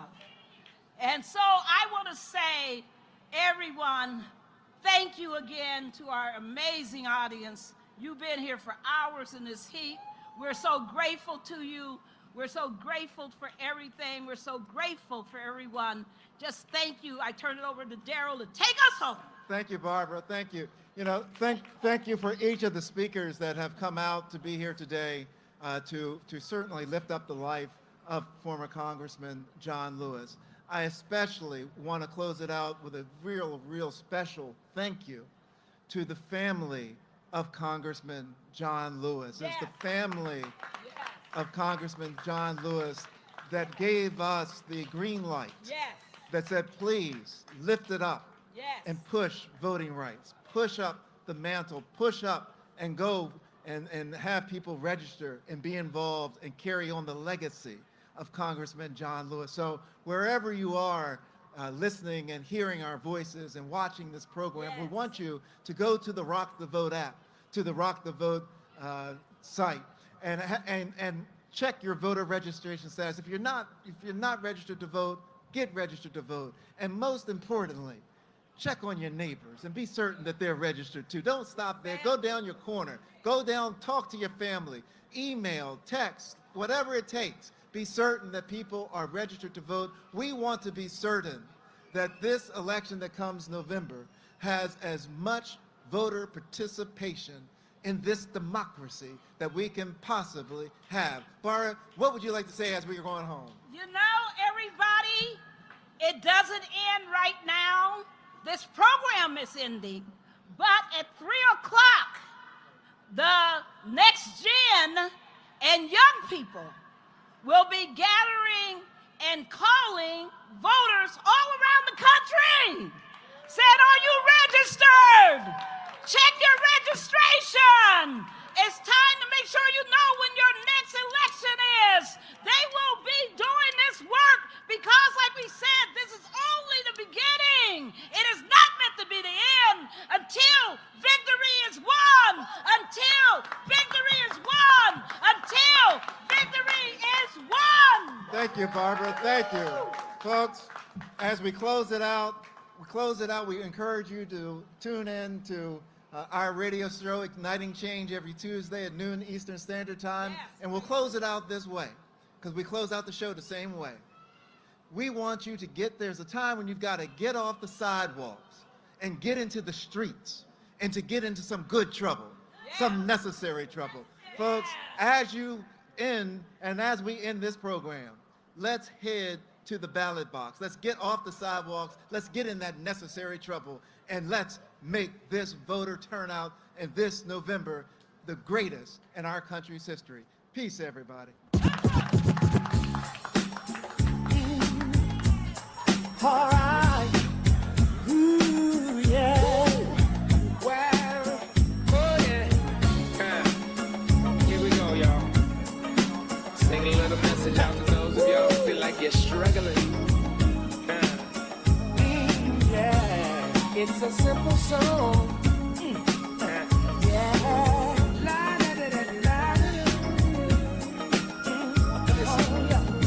Yesterday, a man said to me, said, how can you smile